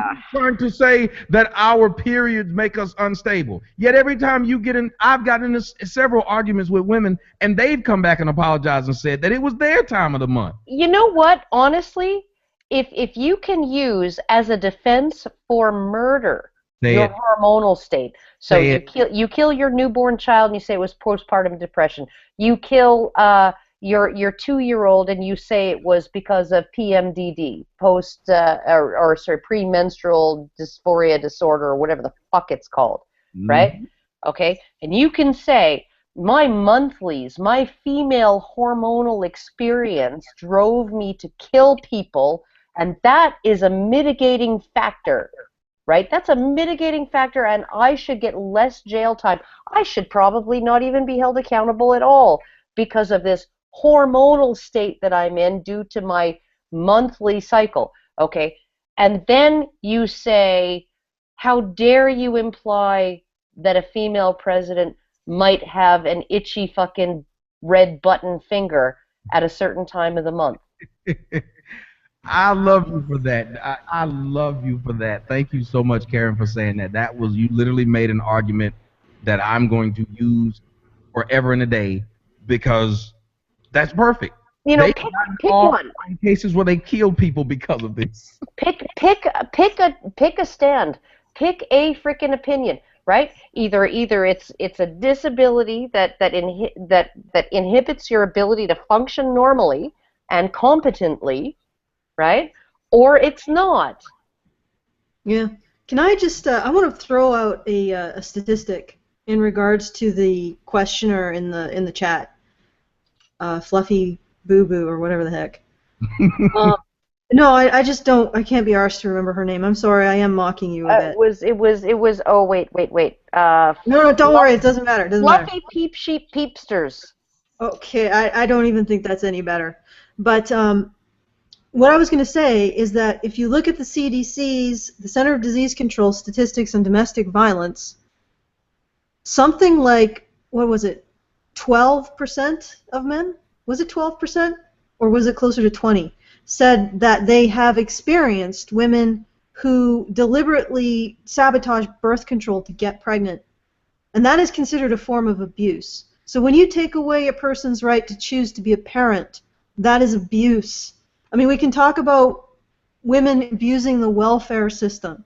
Now, in my personal estimation, when women abuse men, they take away their right to consent to parenthood. I find that to be incredibly indefensible. It's indefensible. You know what's really hilarious? Because we had a case, I don't know if Tommy knows about this one, we had a case in Nova Scotia a couple of years ago of a guy, his relationship with his girlfriend was on the rocks, and he decided that the best thing that would save this relationship was if she got pregnant, and then everything would be like just fine and dandy and sunshine and lollipops and, you know, unicorns flying out of their butts, right? So he poked holes in the condoms that they were using, the big tin of condoms in the nightstand. And she got pregnant, and she subsequently had an abortion and had and broke up with him. And when he found out, through Facebook or something like that, that she was dating again, she was seeing somebody, he contacted her and told her, and this is very gallant of him considering what it got him. He told her, don't use the condoms in the nightstand because they've been tampered with. And that's the only way she knew that he had deceived her into getting pregnant. And when it went to trial, he was charged with aggravated sexual assault. We don't have rape. We don't call it rape here. We call it different degrees of sexual assault. So he had the highest degree of sexual assault, and it was aggravated. Aggravated meaning there was some injury involved. And so the sexual assault portion of the decision was based entirely on consent, on something called informed consent. She had consented to protected sex, and she was tricked into participating in a sex act that she had not consented to, which was unprotected sex, right? So that was the entire basis of the decision for the finding of sexual assault, and the aggravated portion of that was the injury of the pregnancy and the abortion.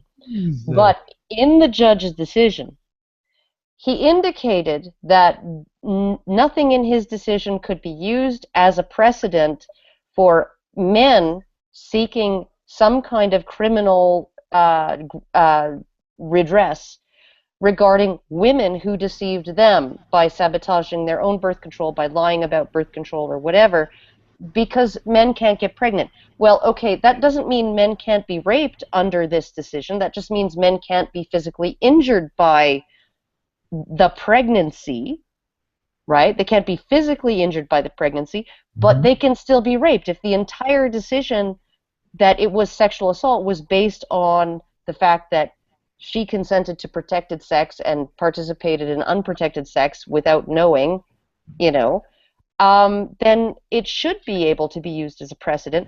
But this judge, just because reasons, because penis, because vagina, that's it. That's the only reason why this cannot stand under Canadian law as a precedent for men who have been duped into becoming fathers by women who lie about birth control. And I know one fucking family. I know one family, 4 of their fucking 5 kids were born this way.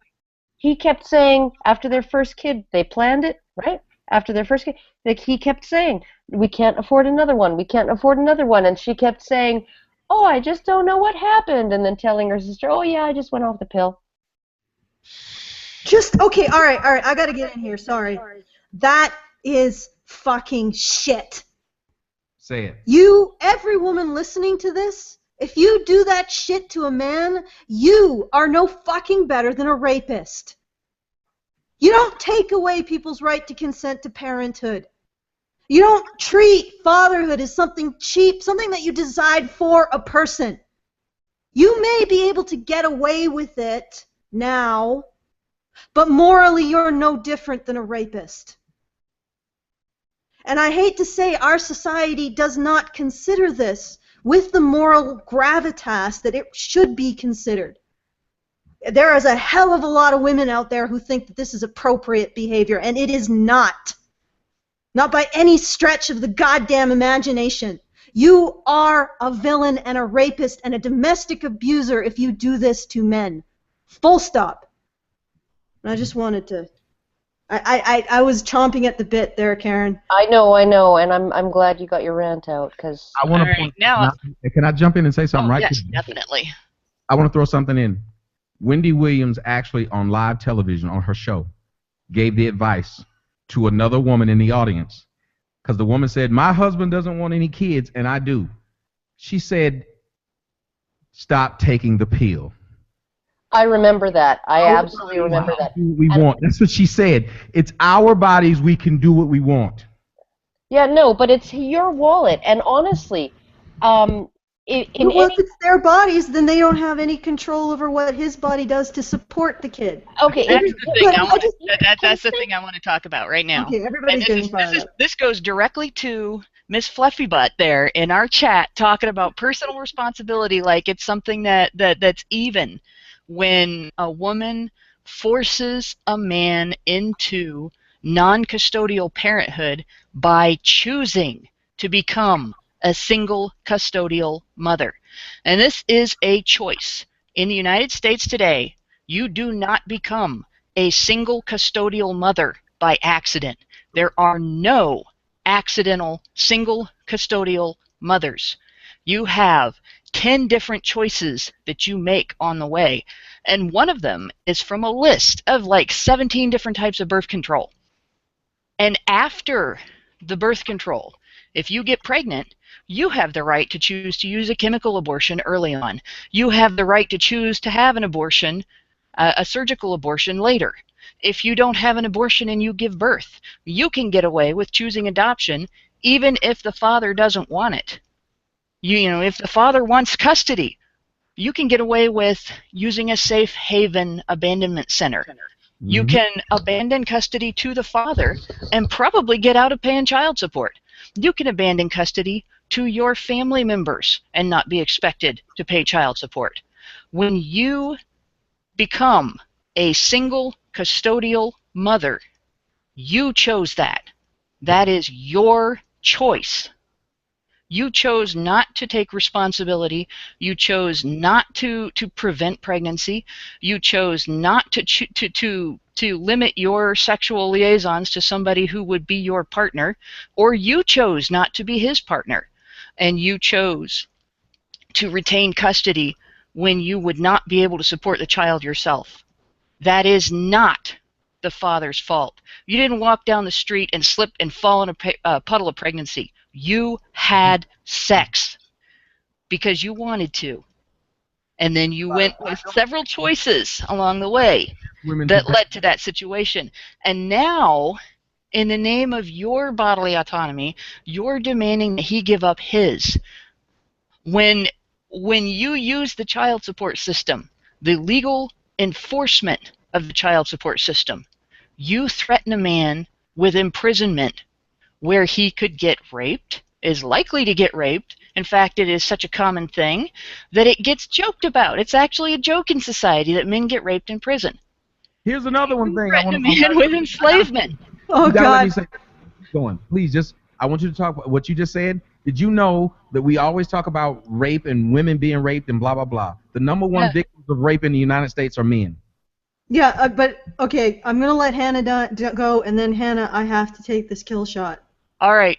If I don't, I'm going to die. Next part of this is when you tell a man how much he has to earn so that he can support 2 households, that is code for slavery. You are telling him you must work this much because I don't want to be responsible. Not because you want him to be responsible, but because you don't want to be responsible. And before anybody has anything to say about my own situation, I am talking from the voice of experience. I got pregnant out of wedlock, but I chose a partner, not just some guy to sleep with. A guy that was willing to be a father, be a husband, be a family member, and I am invested in his welfare and my kids' welfare. He's invested in my welfare. This is not rocket science. When you make a family, you choose to be part of a unit, not just yourself. So quit making it all about yourself. Quit making it all about how you think other people should be responsible, and live up to it.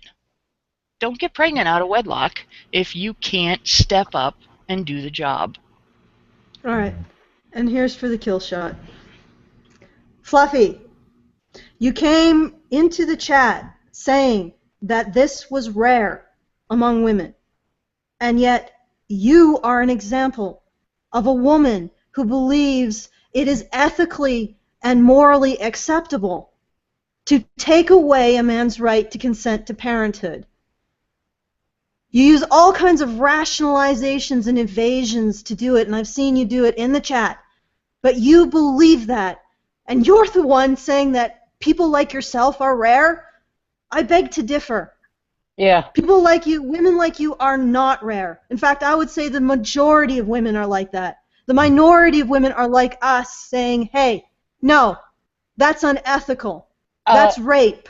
And a survey that was done by the magazine The Scotsman found that 80% of women had admitted to telling massive life-changing lies, and that almost half of all women would lie about birth control in order to get pregnant, regardless of their partner's wishes. Mm. And one of the things that gets me is that, like, the entire basis of consent law in the United States and Canada is based on contract law. And this is the whole reason why this one case in Nova Scotia panned out the way it did, because essentially when you consent to sex, you're doing a handshake contract. It's what a lot of agents do with their authors. Not publishers, but agents will often do a contract on a handshake. And you're agreeing to certain terms and conditions, right? And if one of the parties fails in the terms and conditions, or one of the parties is being fraudulent in representing themselves, then the contract is null and void, right? Consent law is based on contract law.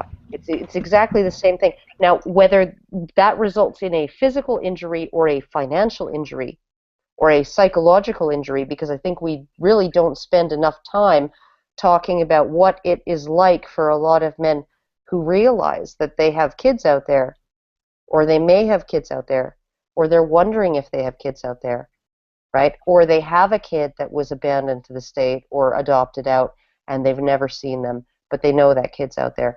I think that there is a significant psychological injury when a man realizes that he has been deceived into fatherhood, and the financial injury as well. And what really surprises me is that the numbers that the CDC found were so high, 12% or 20% or whatever it was, because it's next to impossible for a man to actually tell, right? A woman can observe that a man is using a condom properly, right? It's pretty rare that a man's going to poke holes in a condom, but, and she can tell when her birth control pills have been replaced by Tic Tacs. Yeah. Right? Mm-hmm. But it's really difficult because all of women's birth control methods are hidden from the man's observation, and not only hidden from his view. He can't tell whether she's taking the pill properly or using her diaphragm properly or whatever, but he has no right to know whether she's had her IUD taken out. He has no right to phone her doctor and ask, has my wife or my girlfriend removed her IUD? No right to know. No right to know if she's had pills, birth control pills prescribed in the last 6 months. No right to know any of that. No right to ask. That's her medical history. That's her private medical history, right? And so essentially, not only does he not have any ability or wherewithal to know, but he has no right to know. So the men who actually discover that this is what happened, right? If 12% of men have discovered that their girlfriends have tried to get pregnant without their consent, I can't even imagine how many men actually have been victims of this who never suspected. Can I just... There's a story, two stories I want to tell you guys. I don't know if you guys know about a rapper by the name of Chief Keef. Chief Keef is 21 years old. Chief Keef is paying $10,000 a month to one of his baby's mamas. They have a 6-year-old kid together. The baby's mom is 36. Do the math. He's 21. Oh my goodness. There's another case just like that where a guy was raped by his teacher. When he turned 18, she put him on child support. Yeah. The youngest victim of rape. She got pregnant during that victimization, and he's now on child support. Yeah, no, paying it out of his paper route. Like 11 years old. An 11-year-old boy who was forced into child support debt by his rapist. Okay, and that's a court case, not just a child support enforcement case. Okay, and the court imposed a basically slavery on a rape victim because he was a boy. Okay, so just to go back to the Fluffy thing.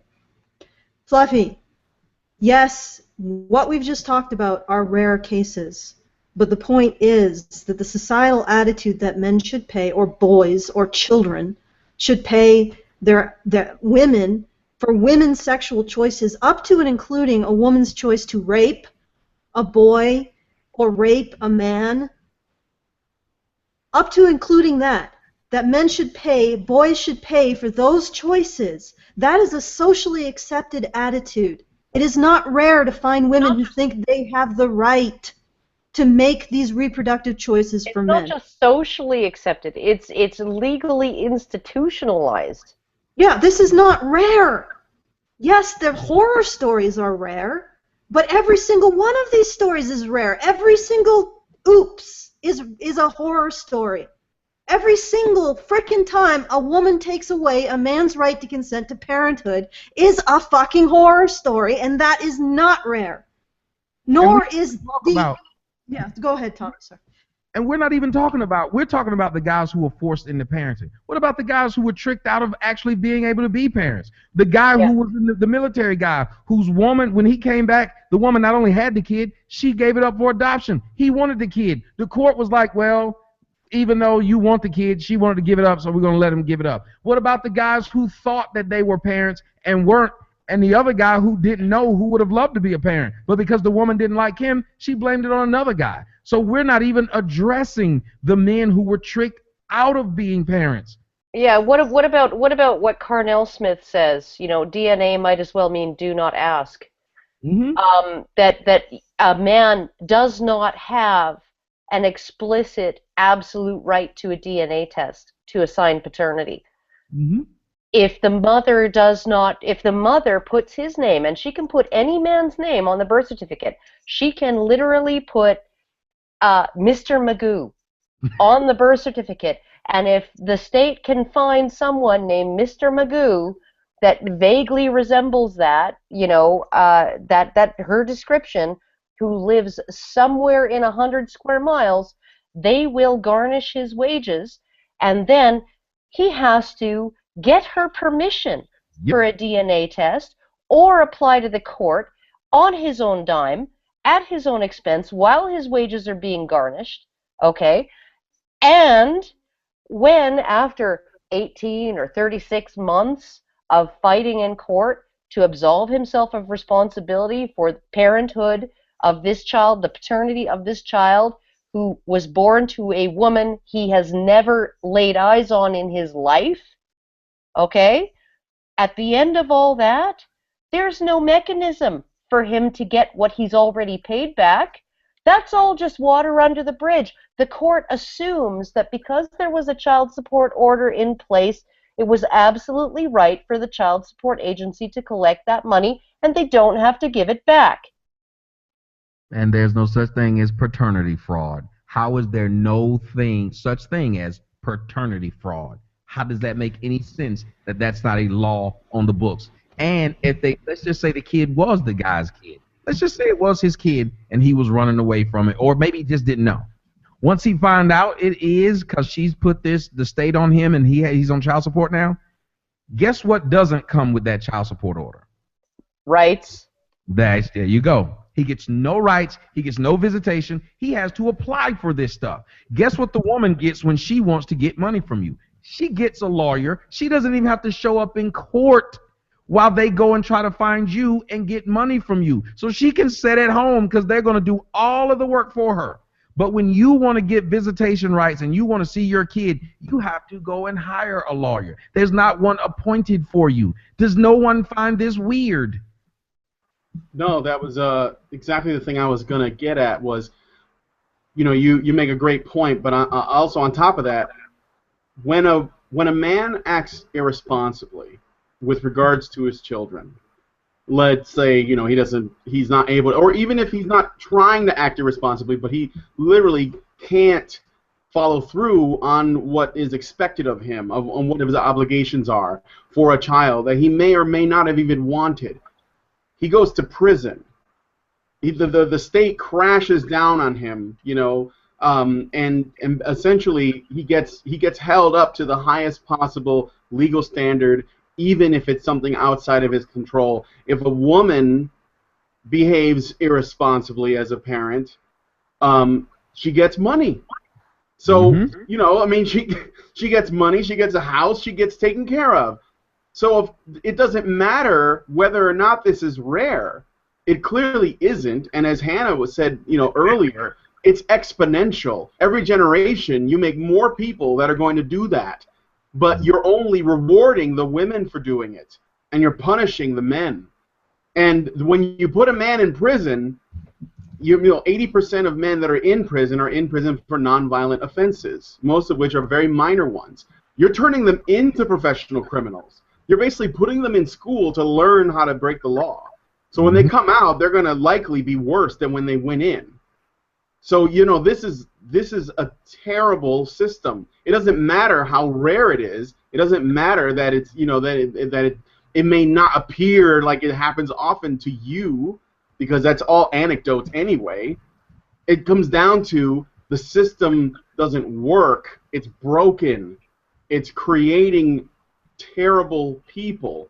Whether it and I'm not saying those people are bad by their very nature. I'm saying it perpetuates that. It worsens it. We hold them to different standards legally. Brian, her logic is equivalent to saying when we find out that a guy was on death row and was killed by the state, and we found out he was innocent, that we just say, well, that's rare. Like we shouldn't talk about it. Or I love this one. Since somebody's going to say that, then there should be no thing called Black Lives Matter, and black people need to stop arguing about what the cops do, because by the numbers, cops killing black citizens is also rare. So we shouldn't be talking about that. We can name a lot of things that are rare if we want to go down that route, which, one, they're wrong about saying it's rare.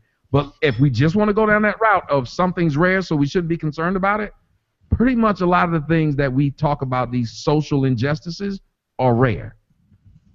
Well, and as far as rarity or non-rarity, I want to talk about how treating it like it's not a problem has affected the system itself and the sort of the incidence of single parenthood. And this is data from the most recent U.S. Census. Sorry, all of a sudden I'm coughing. Data from the most recent U.S. Census shows some pretty serious differences in the behavior of men and women related to single parenthood. Like 85.3% of all custodial single parents, parents that have custody and are single parents, are mothers. And out of those groups, 29.8%, so almost a third of all custodial single parents are mothers who do not have a job, approximately 4/5 of whom are under the poverty level. And of these single custodial parents that are mothers, 88.9%, or that are sorry, of single custodial parents, 88.9% are non-working mothers. 95% of custodial single teen parents are mothers. 91.6% of custodial single parents with 4 or more children in the home are mothers. Only 8.4% are fathers. But out of the custodial single parents with 4 or more children in their home, 61.5% of the fathers are employed. Now this in an environment in which we created Title 20, which is it's the government paid child care for welfare moms on the basis that if you have kids at home, you can't just go to work. So when fathers have 4 kids or more at home and they are single custodial parents, they can still work. 61.5% of them still work. But it's not the case with mothers. Mothers who have custody of their kids, single mothers who have custody of their kids, are more likely to not have a job. They're more likely to live under the poverty level because they're not, counting welfare as part of their income. You can make more money on welfare as a single mom than you can with a job. The difference being, we accept when women do that. We treat it like it's normal when women do that. We treat it like it's okay because they're in a bad situation and they don't need to take responsibility because they can't. We treat them like they're not capable of stepping up to the plate and striving to provide a better life for their children than living on welfare. We don't give dads that benefit. In fact, if they can't support 2 households, if they can't support themselves and the single mother's households, we call them deadbeats. And so what we get is when fathers are in that situation, they take responsibility for their families. When mothers are in that situation, they expect somebody else to do it. And of course, they teach their children that that's the way you live. That is why this is a self-perpetuating cycle. You guys, we are hitting on topics that a lot of people don't want to talk about, and I just really hate that we have individuals who they're not really trying to find a solution to these problems. They're just trying to filibuster the problem. You have women and men who understand that we have to build together as a unit, and we can't have a society that's built upon women believing they should be given stuff. I've made 2 arguments to people, and it makes both sides mad. Black people get mad at me because I tell them we never sat down at any table and negotiated a freedom of blacks in America, which means there was a certain amount of time in which white people either said that they don't want to do it, it's unethical, or maybe they just got tired of holding blacks as slaves. And then maybe they just got tired of having blacks eat in different places. But blacks did not go out and start a war and have to sit down at a negotiating table and sign a treaty with whites. Same thing with women. Women have all of these rights and talk a ton of shit to men today. And they never fought for those rights. They never stood up and had to beat up men to get men and had to shoot men and do this to get men to stop doing it. Level-headed men said, okay, well, this doesn't make sense. We shouldn't treat these people like this. We shouldn't treat these people like this. They listened to the argument, but it was basically a women coming to the men and coming to America and coming to society as a whole saying we're being mistreated. And society has to say, okay, that makes sense. Just like the current hands up, don't shoot thing. That's begging the cops not to shoot because you're saying my hands are up, please don't shoot. And if the cops don't shoot, it's because they didn't want to, because all you did was have your hands up. That being the case, we as men are still acquiescing to a group that has to have you lower yourself to become equal. Imagine if a man could treat his job like a woman treated her body. Women say they can do whatever they want to do with their body. They can have a kid, they can kill a kid, they can let whoever sleep with them if they want to because it's their choice. So what if I own a company and I want to pay all the men more than I pay the women? Why can't I do that same thing with my company that she can do with her body? Why does she get to infiltrate my company while I can't do anything to infiltrate her body? We're not understanding and thinking on a level of we have to work together and appreciate what each person brings to a relationship. A man and a woman brings a different thing to parenting. Stop trying to say that they're equal. Why is it that we're in this rush to say that people are equal? 80+% of the NBA is black dudes. Would it make sense for people to say black guys and white guys are the same athletically? That would be stupid to say when the numbers prove that it's completely not true. Equality is a word that we use to give to people who probably couldn't cut it, so we're going to make them cut it. Same as this whole idea of affirmative action. Affirmative action says we got to have 10 black guys in this job, even though the 10 black guys who we put in the job may not be smarter than the worst of the white guys who would have never made the job. We're saying this out loud. And at a certain point in time, we have to, as individuals and as a collective, be able to say there's a celebration in the differences of each one of us. Because I don't remember watching footage of the skyscrapers being built in New York City and seeing a bunch of women walking those beams. I don't remember seeing the efforts to clean up down at 9/11 when the towers crashed and see women behind those earth movers. And yet we're being told as men. I don't remember seeing women in firemen's outfit running inside of 9/11 to try and save people. And yet we still get treated like second-class citizens. Men, when you come back from fighting a war, you will walk into a courtroom and lose custody of your kid. Do you understand how crazy this is? There's a point in which men have to realize we're not being appreciated by society as a whole. And we have to be the first ones to say, well, hold up.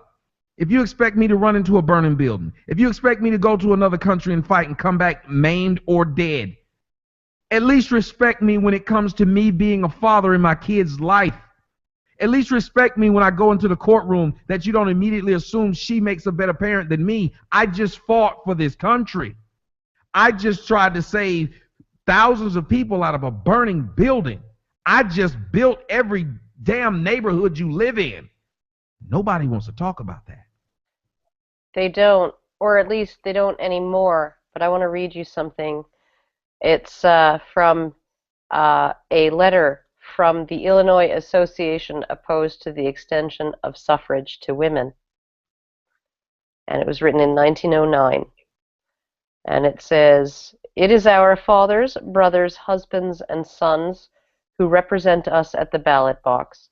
Our fathers and our brothers love us. Our husbands are our choice and one with us. Our sons are what we make them. We are content that they represent us in the cornfield, on the battlefield, and at the ballot box, and we them in the schoolroom, at the fireside, and at the cradle, believing our representation, even at the ballot box, to be thus more full and impartial than it would be were the views of the few who wish suffrage adopted contrary to the judgment of the many. Because the basis of government is force, its stability rests upon its physical power to enforce its laws. Therefore, it is inexpedient to give the vote to women. Immunity from service in executing the law would make most women irresponsible voters. Because the suffrage is not a question of right or of justice, but of policy and expediency, and if there is no question of right or of justice, there is no case for woman suffrage." This is what anti-suffragettes were saying. We trust our men. We love our men. We trust them to represent our interests. And our men trust us to represent their interests in our sphere. That was what I looked at a website because I've been researching the concept of toxic masculinity as feminists define it over the last day or two. And I was reading on a feminist website that one of the ideas of toxic masculinity is that male-female relations are a competition rather than a cooperation. And I'm thinking to myself, everything in that anti-suffragette letter is about male-female cooperation, complementarianism, trust, right?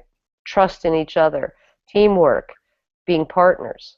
Not the same, right? But like you have a quarterback and a tight end and, and all of the nobody you have different roles on the football field, you have different roles in a marriage and in a family, right? And this was what those anti-suffragettes were saying. This is the relationship between men and women.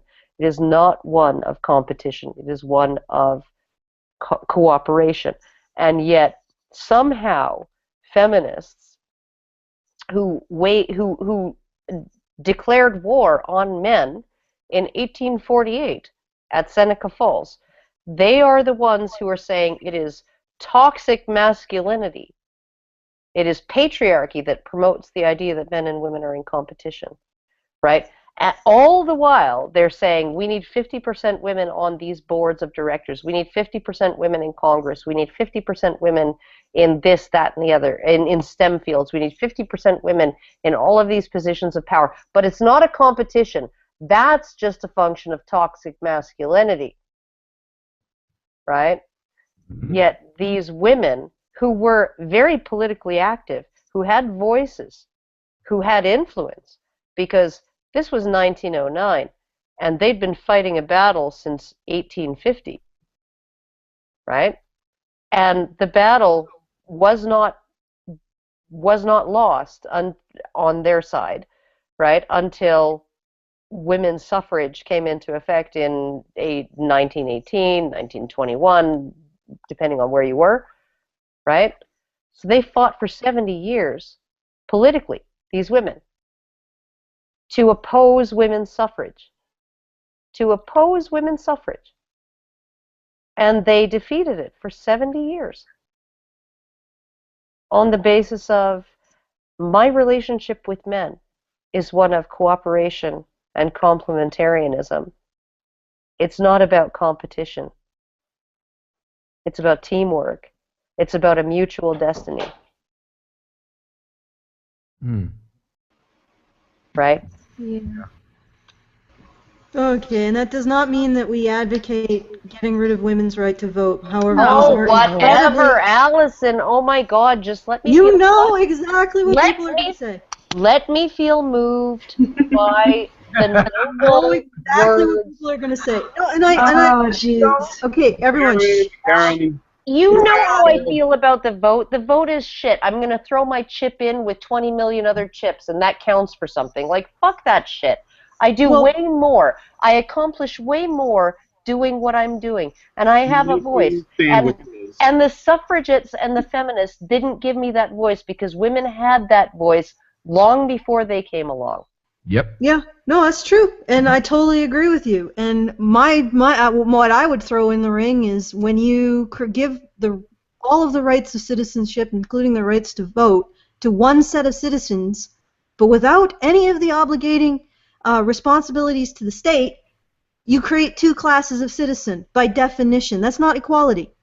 It's a subordinate class of citizens and a dominant class of citizens. When women got the right to vote, you didn't create equality. You created massive inequality, massive legal inequality. It's just an observation of reality. What we want to do with that reality is up to us. Doesn't mean repealing the right to vote to women, but it does mean looking at those responsibilities and saying to women, why are you not picking them up, or something commiserate, or at least being grateful for men to taking on those responsibilities to a government that you have full say in. But don't have any obligation to participate. But don't have any obligation You're to. immune to. Yeah. Yeah, at the very least you could have gratitude. Because they're pulling your weight. Male citizens are pulling your weight as women. And they've been pulling your weight ever since you got full citizenship rights, without the corresponding obligation to the state. And I'm just looking at this from pure logic. There's no way you can argue this point. There's no two ways about it. And this is the question that I say to feminists, and it completely stumps them. I say if you create two groups of citizens, one with all of the rights of citizenship, but none of the responsibilities, and the other one with all of the rights of citizenship, but also the responsibilities, you create two classes of citizens, one secondary, one primary. That is not equality. I mean, But is we that don't even have equality? all the rights of citizenship. Yeah, men don't have all We of the have all rights. responsibility, but No, none they of don't. We've been discussing the whole night about rights that men don't have, that they Yeah. should. Yeah. Yeah, no, I agree. There are also rights that men do not have that women have. The right There are to bodily autonomy rights that men do not have that women have. Yeah, no, the right to not have their genitals mutilated, the right to their genital integrity, to not have body parts amputated in their childhood without their consent. They don't have that. Women do. They don't have the right to refuse consent to the obligations of parenthood. Women have that right at every stage of the game. Men are told to, if you don't want to be a dad, keep it in your pants. Can you imagine? Can you imagine the feminist freak out if I said to a pro-choice activist, yeah, if you don't want a baby, if you don't want the responsibility, keep it in your pants, like keep your legs shut. Imagine if feminists hadn't already created this idea that it's discrimination against women to exclude them from this simply because of the men's rights argument about it. But imagine if the government of your country had said to women, and only women, that from the time you are old enough to vote until you're too old to be effective in this capacity, we have the right to take your body and use it as we see fit. And we see fit to send it, with you in it, overseas to become cannon fodder whenever we have a problem with another country, even if they're not a threat to your country, and even if you disagree with our choice to create an international conflict, much less an all-out war. If that had happened before feminists tried to reframe this somehow as discrimination Honestly, against women being excluded, I guarantee you there would have been riots in the streets over this among women. honestly, I think that if you actually were to even talk about Hitler's policies, because he was a big fan of women. He really liked women. Oh He yeah, really, have a baby for Hitler. have a baby for Hitler. Yeah. Oh my Yeah, God. and that wasn't enforced, right? It wasn't forced. It was encouraged. Have a baby for Hitler. Feminists would find that creepy and exploitative, and build more warriors for the Reich, right? That would be seen as creepy and exploitative, even though it wasn't coerced by the state. Um, if you actually look at how women would feel if and like, because honestly women aren't capable of combat roles. I don't think that they should be drafted into the military in the same way as men when there is need. But if there is going to be a draft, there had better be a fucking draft for women next time. And if that means that they get to work at ignoble professions such as sewing uniforms, making munitions in factories, writing letters to bereaved parents about their dead sons, um, you know, doing all kinds of support work, changing tires on military vehicles, all kinds, being a cook. Oh my goodness. That's what conscientious objectors used to get stuck with, being the Yeah, cook but at the the thing camp. is, we don't need a draft, and we are not going to need a draft. A draft doesn't exist If because if when the we country is threatened, people who live in that country don't step up to defend their country. That's not why the draft exists. Draft exists because when a nation's government decides to engage in a war against the will of the people in that country and against the interests of the people in that country, their government wants the ability to force them against their will to participate. That is why we have a draft. Yeah, but That if is if why selective service exists, and it if should we be ever have another abolished. if we ever have another draft, and frankly, I'm okay. I'm actually okay with the idea of an actual draft. I'm You not, know, because its only reason for existing is to force people to participate in a war that doesn't have to happen. It not is really, not no, because yes, a lot of countries have a draft when they're not even at war. A lot it of doesn't countries matter. The have whole mandatory point, military service, that's right? not a And draft. That's not the same thing. Mandatory military service during peacetime in the nation yeah, is not what. So what a draft is in the United States, what our draft is you get dragged into military service, you get 6 weeks of training, and you get sent into combat. That's a draft.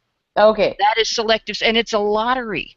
yeah, Selective services take, and it's a lottery that actually you can get exemptions from if you have certain privileges. If you're from families that can afford to send your kids to college, you could get out of the draft during the Vietnam War. if you If have you a were in the right wife, profession, you could get out of the draft during the Vietnam War. If if you were you smart had enough to enroll in military branches that were not the Marines, you could get out of taking the risk of being drafted and then being put in the Marines if and during you the Vietnam War. if you had a wife who would be Yeah, inconvenienced by your service. right. So it doesn't even hit everybody.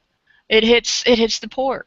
The And a draft young. selective service is nothing but legalized enslavement of the poor in the United States. It is not the same thing as what Israel does, what Norway, Germany does. It's Norway, not yeah. public service.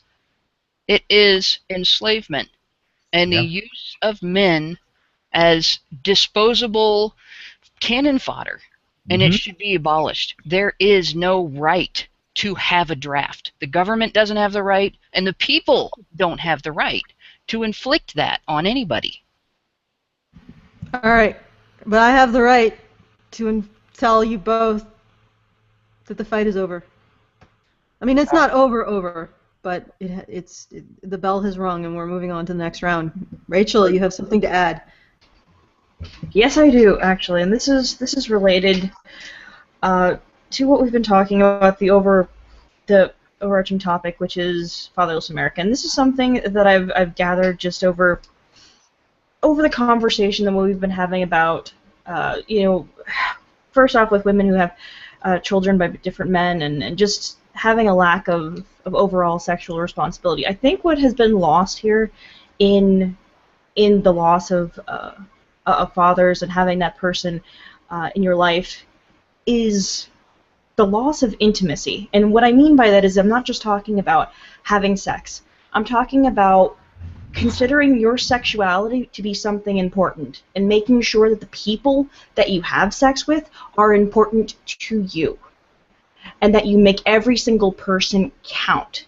And that seems to have been lost somewhere here, somewhere in the world where we feel like we need the state to educate our children about sex and not have any kind of frank discussions with them anymore. There's no conversation about how this is deeply personal. This is something that is emotional and involved, and it's something that is important. Surely your body doesn't necessarily have to be a temple, but every single interaction that you have with someone is important and deeply personal, even if you want to isn't.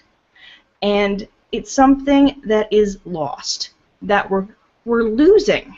And it's really important. And so yeah, when you don't value your sexuality and you don't care about what happens to you and you think that each little thing that you do doesn't matter, of course you're fine with sleeping with half the neighborhood and not caring who your baby's dad is or what happens to those children or you, because you don't care about that and you don't consider it to be special and important. And I mean, we have a story even in our notes today that we didn't get to, but that's fantastic, where they are teaching children, people in the state of California, about affirmative consent, and that you talking to your partner and saying every 10 minutes and making sure that they're still okay with it, because And there are even kids who are saying like, well, do I have to set a timer to make sure that I constantly ask if they're enjoying it so that I make sure that I'm not raping them? This is a disconnect with sex and intimacy, and I wondered what you had to say about that, Tommy. Um, Uh, well, I'm sorry, I was engaged with some of the people in your chat room. I see what Yeah, they're. they're very engaging. Essentially, just Yeah, the yeah. quick overview of what Rachel's asking is they brought in affirmative consent laws into California, in which you have to it's not in the absence of no, and now you have to get explicit consent at every stage, and they're starting to teach this in schools to I guess middle schoolers or high schoolers, or I think middle schoolers in this case. And Yeah. essentially, what they're doing is like every 10 minutes you have to ask, is this okay? And I said earlier, I spoke about, I said, if in the middle of sex, like literally, if she says, I don't think I want to do this, and I stroke one more time, I've just raped this woman. This is law. It doesn't matter Yeah. who's in the middle of just the best sex ever, and she stops and says, I don't think I want to do this, and I just stroke once more. Yeah. Yeah, but does the like what they're saying is that you should essentially set an egg timer on the nightstand, and every time it dings, you should say, "Are you still okay with this?" but who has to do that? Who's responsible? Oh, of course it's the man. But it Of doesn't make course sense. Well, listen, let me tell you, and all you guys, I hope you guys understand what I'm saying. They are making it, and that's what feminists are doing. They're making it to where men are inherently evil. That Yes. you literally look at a man and you fear that he's going to beat you, he's going to beat your kid. We even think that if you have a man around a kid, something bad's going to happen. He's going to molest the boy, he's going to rape the girl, he's going to beat the boy, he's going to do all this stuff. If he's around women, he's going to do something inherently wrong to him. And at the same time, remember, we're having these things called what you just said, which is we have to keep asking a woman, is this okay? Yet at the same time, while we're trying to pass this, we got women walking around talking about slut walk and don't shame me for being a slut. Do you not understand that America speaks out of 9 sides of its mouth? Yeah, no, I actually 9 sides. 9 sides of That's its good. mouth. You know, I just linked in the internal chat an article by the other McCain called "Moving the Goalposts: What Feminist Rape Culture Discourse is really about." And it's very, very enlightening. And I think it essentially it really is that that these just given the rhetoric of some of the most radical feminists, that some of them will even come out and say that heterosexuality is not natural. It's heterosexual sex is not a natural act. So literally the only sexual act that is participated in by slugs and mosquitoes and baboons and capybaras and frickin' lemurs and ducks and geese Okay, you don't and need to everybody. list them all. It's somehow this one act that is the only act that is engaged in by every single sexually reproducing species is unnatural, right?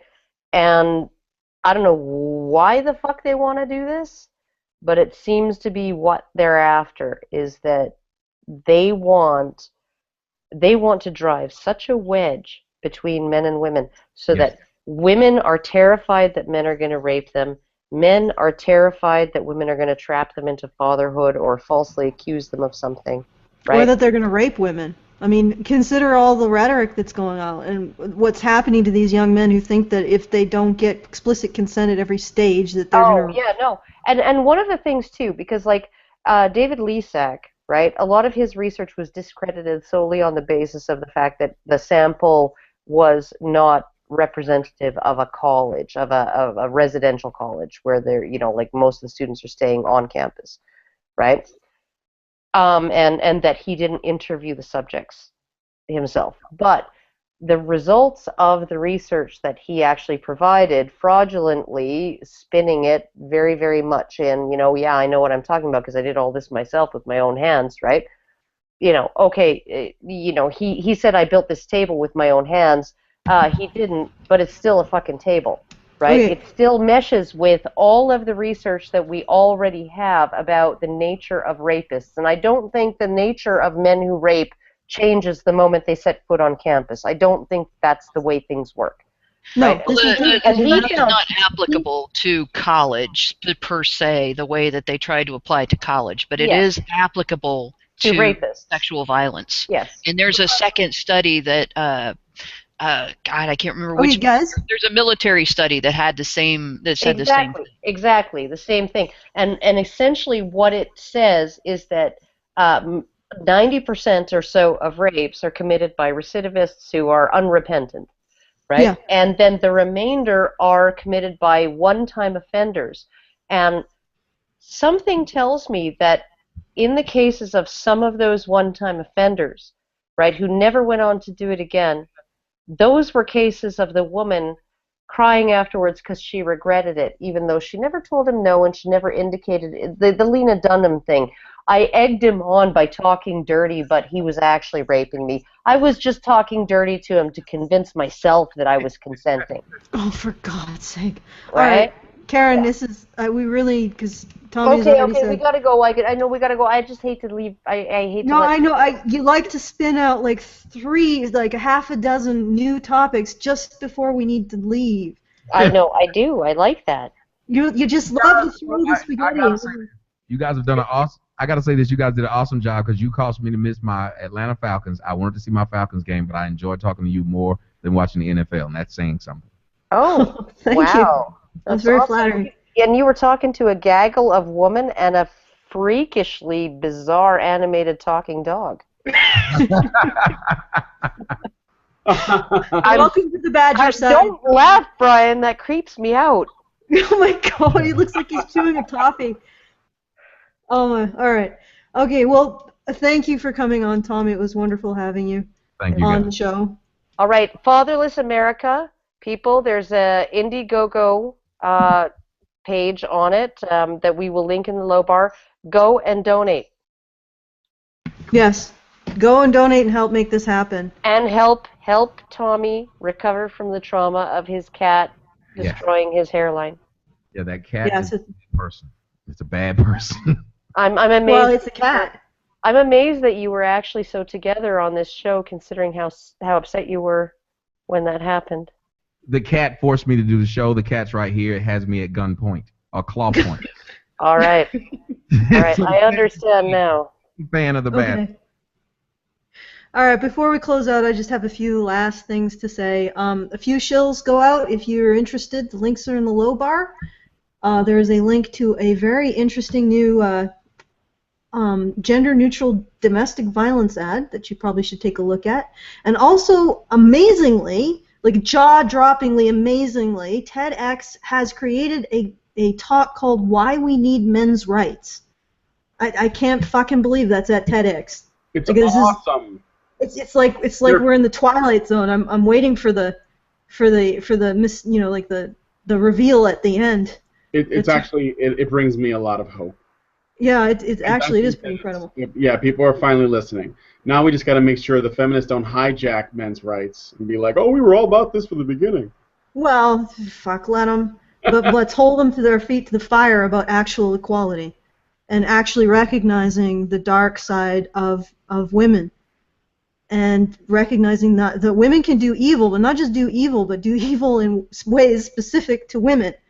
And before we go, I just wanted to speak briefly on that, because we do get a bit of blowback for the fact that we look at the dark aspects of womanhood here. We talk about the way that women fall down morally. They fail to make good moral choices. They fail to respect the fathers of their children, their sons, their husbands, their own fathers, their sons, their brothers. They fail to respect the men in their families. We talk about these things, and we do get sometimes the occasional writer who says, you're painting a female-shaped target. Well, here's the way I look at it. In my experience, every truly affecting, deeply moving story about a person taking responsibility for their power and for the things that they need to take responsibility for. Every truly affecting moral story, and I'm talking about story arcs in which the protagonist makes a mistake. It has negative repercussions for people. They all start with that mistake. They all start with someone making a mistake. A mistake could be so profound and so ugly and so far, have so many far-reaching repercussions in society. But these stories start with the person making a mistake. That's where they start. This is where the conversation starts, with women's mistakes, either intentional, accidental, or through ignorance. It starts with women's mistakes. But that's not where the story ends. Because once the mistakes are recognized, the real story begins. And the story is the process of recognizing your mistakes, correcting them, and becoming a better person. And through that, you grow morally. You grow in terms of your principles. You grow as a person. Or alternatively, you continue to ignore your mistakes and how they affect other people. You continue to create a language around how you're a victim so you can ignore your moral culpability in society. And that makes you a villain. You can always tell the villains because they have so many ways. A villainous woman has so many ways of making herself out to be a victim. A villainous woman says patriarchy. She says misogyny. She says male privilege. She has so many buzzwords for how she's done wrong. She says deadbeats. But she never says what I need to do right by the people in my family, the people in my community, the people in my country, the people of my society. Maybe I made that mistake, but that doesn't mean I can't go on to do right. And I want to thank everybody again for joining me on Honey Badger Radio, all of the usual suspects and Tommy, and also everybody who's listening out there, listening to us rant. And thanks for joining this strange journey.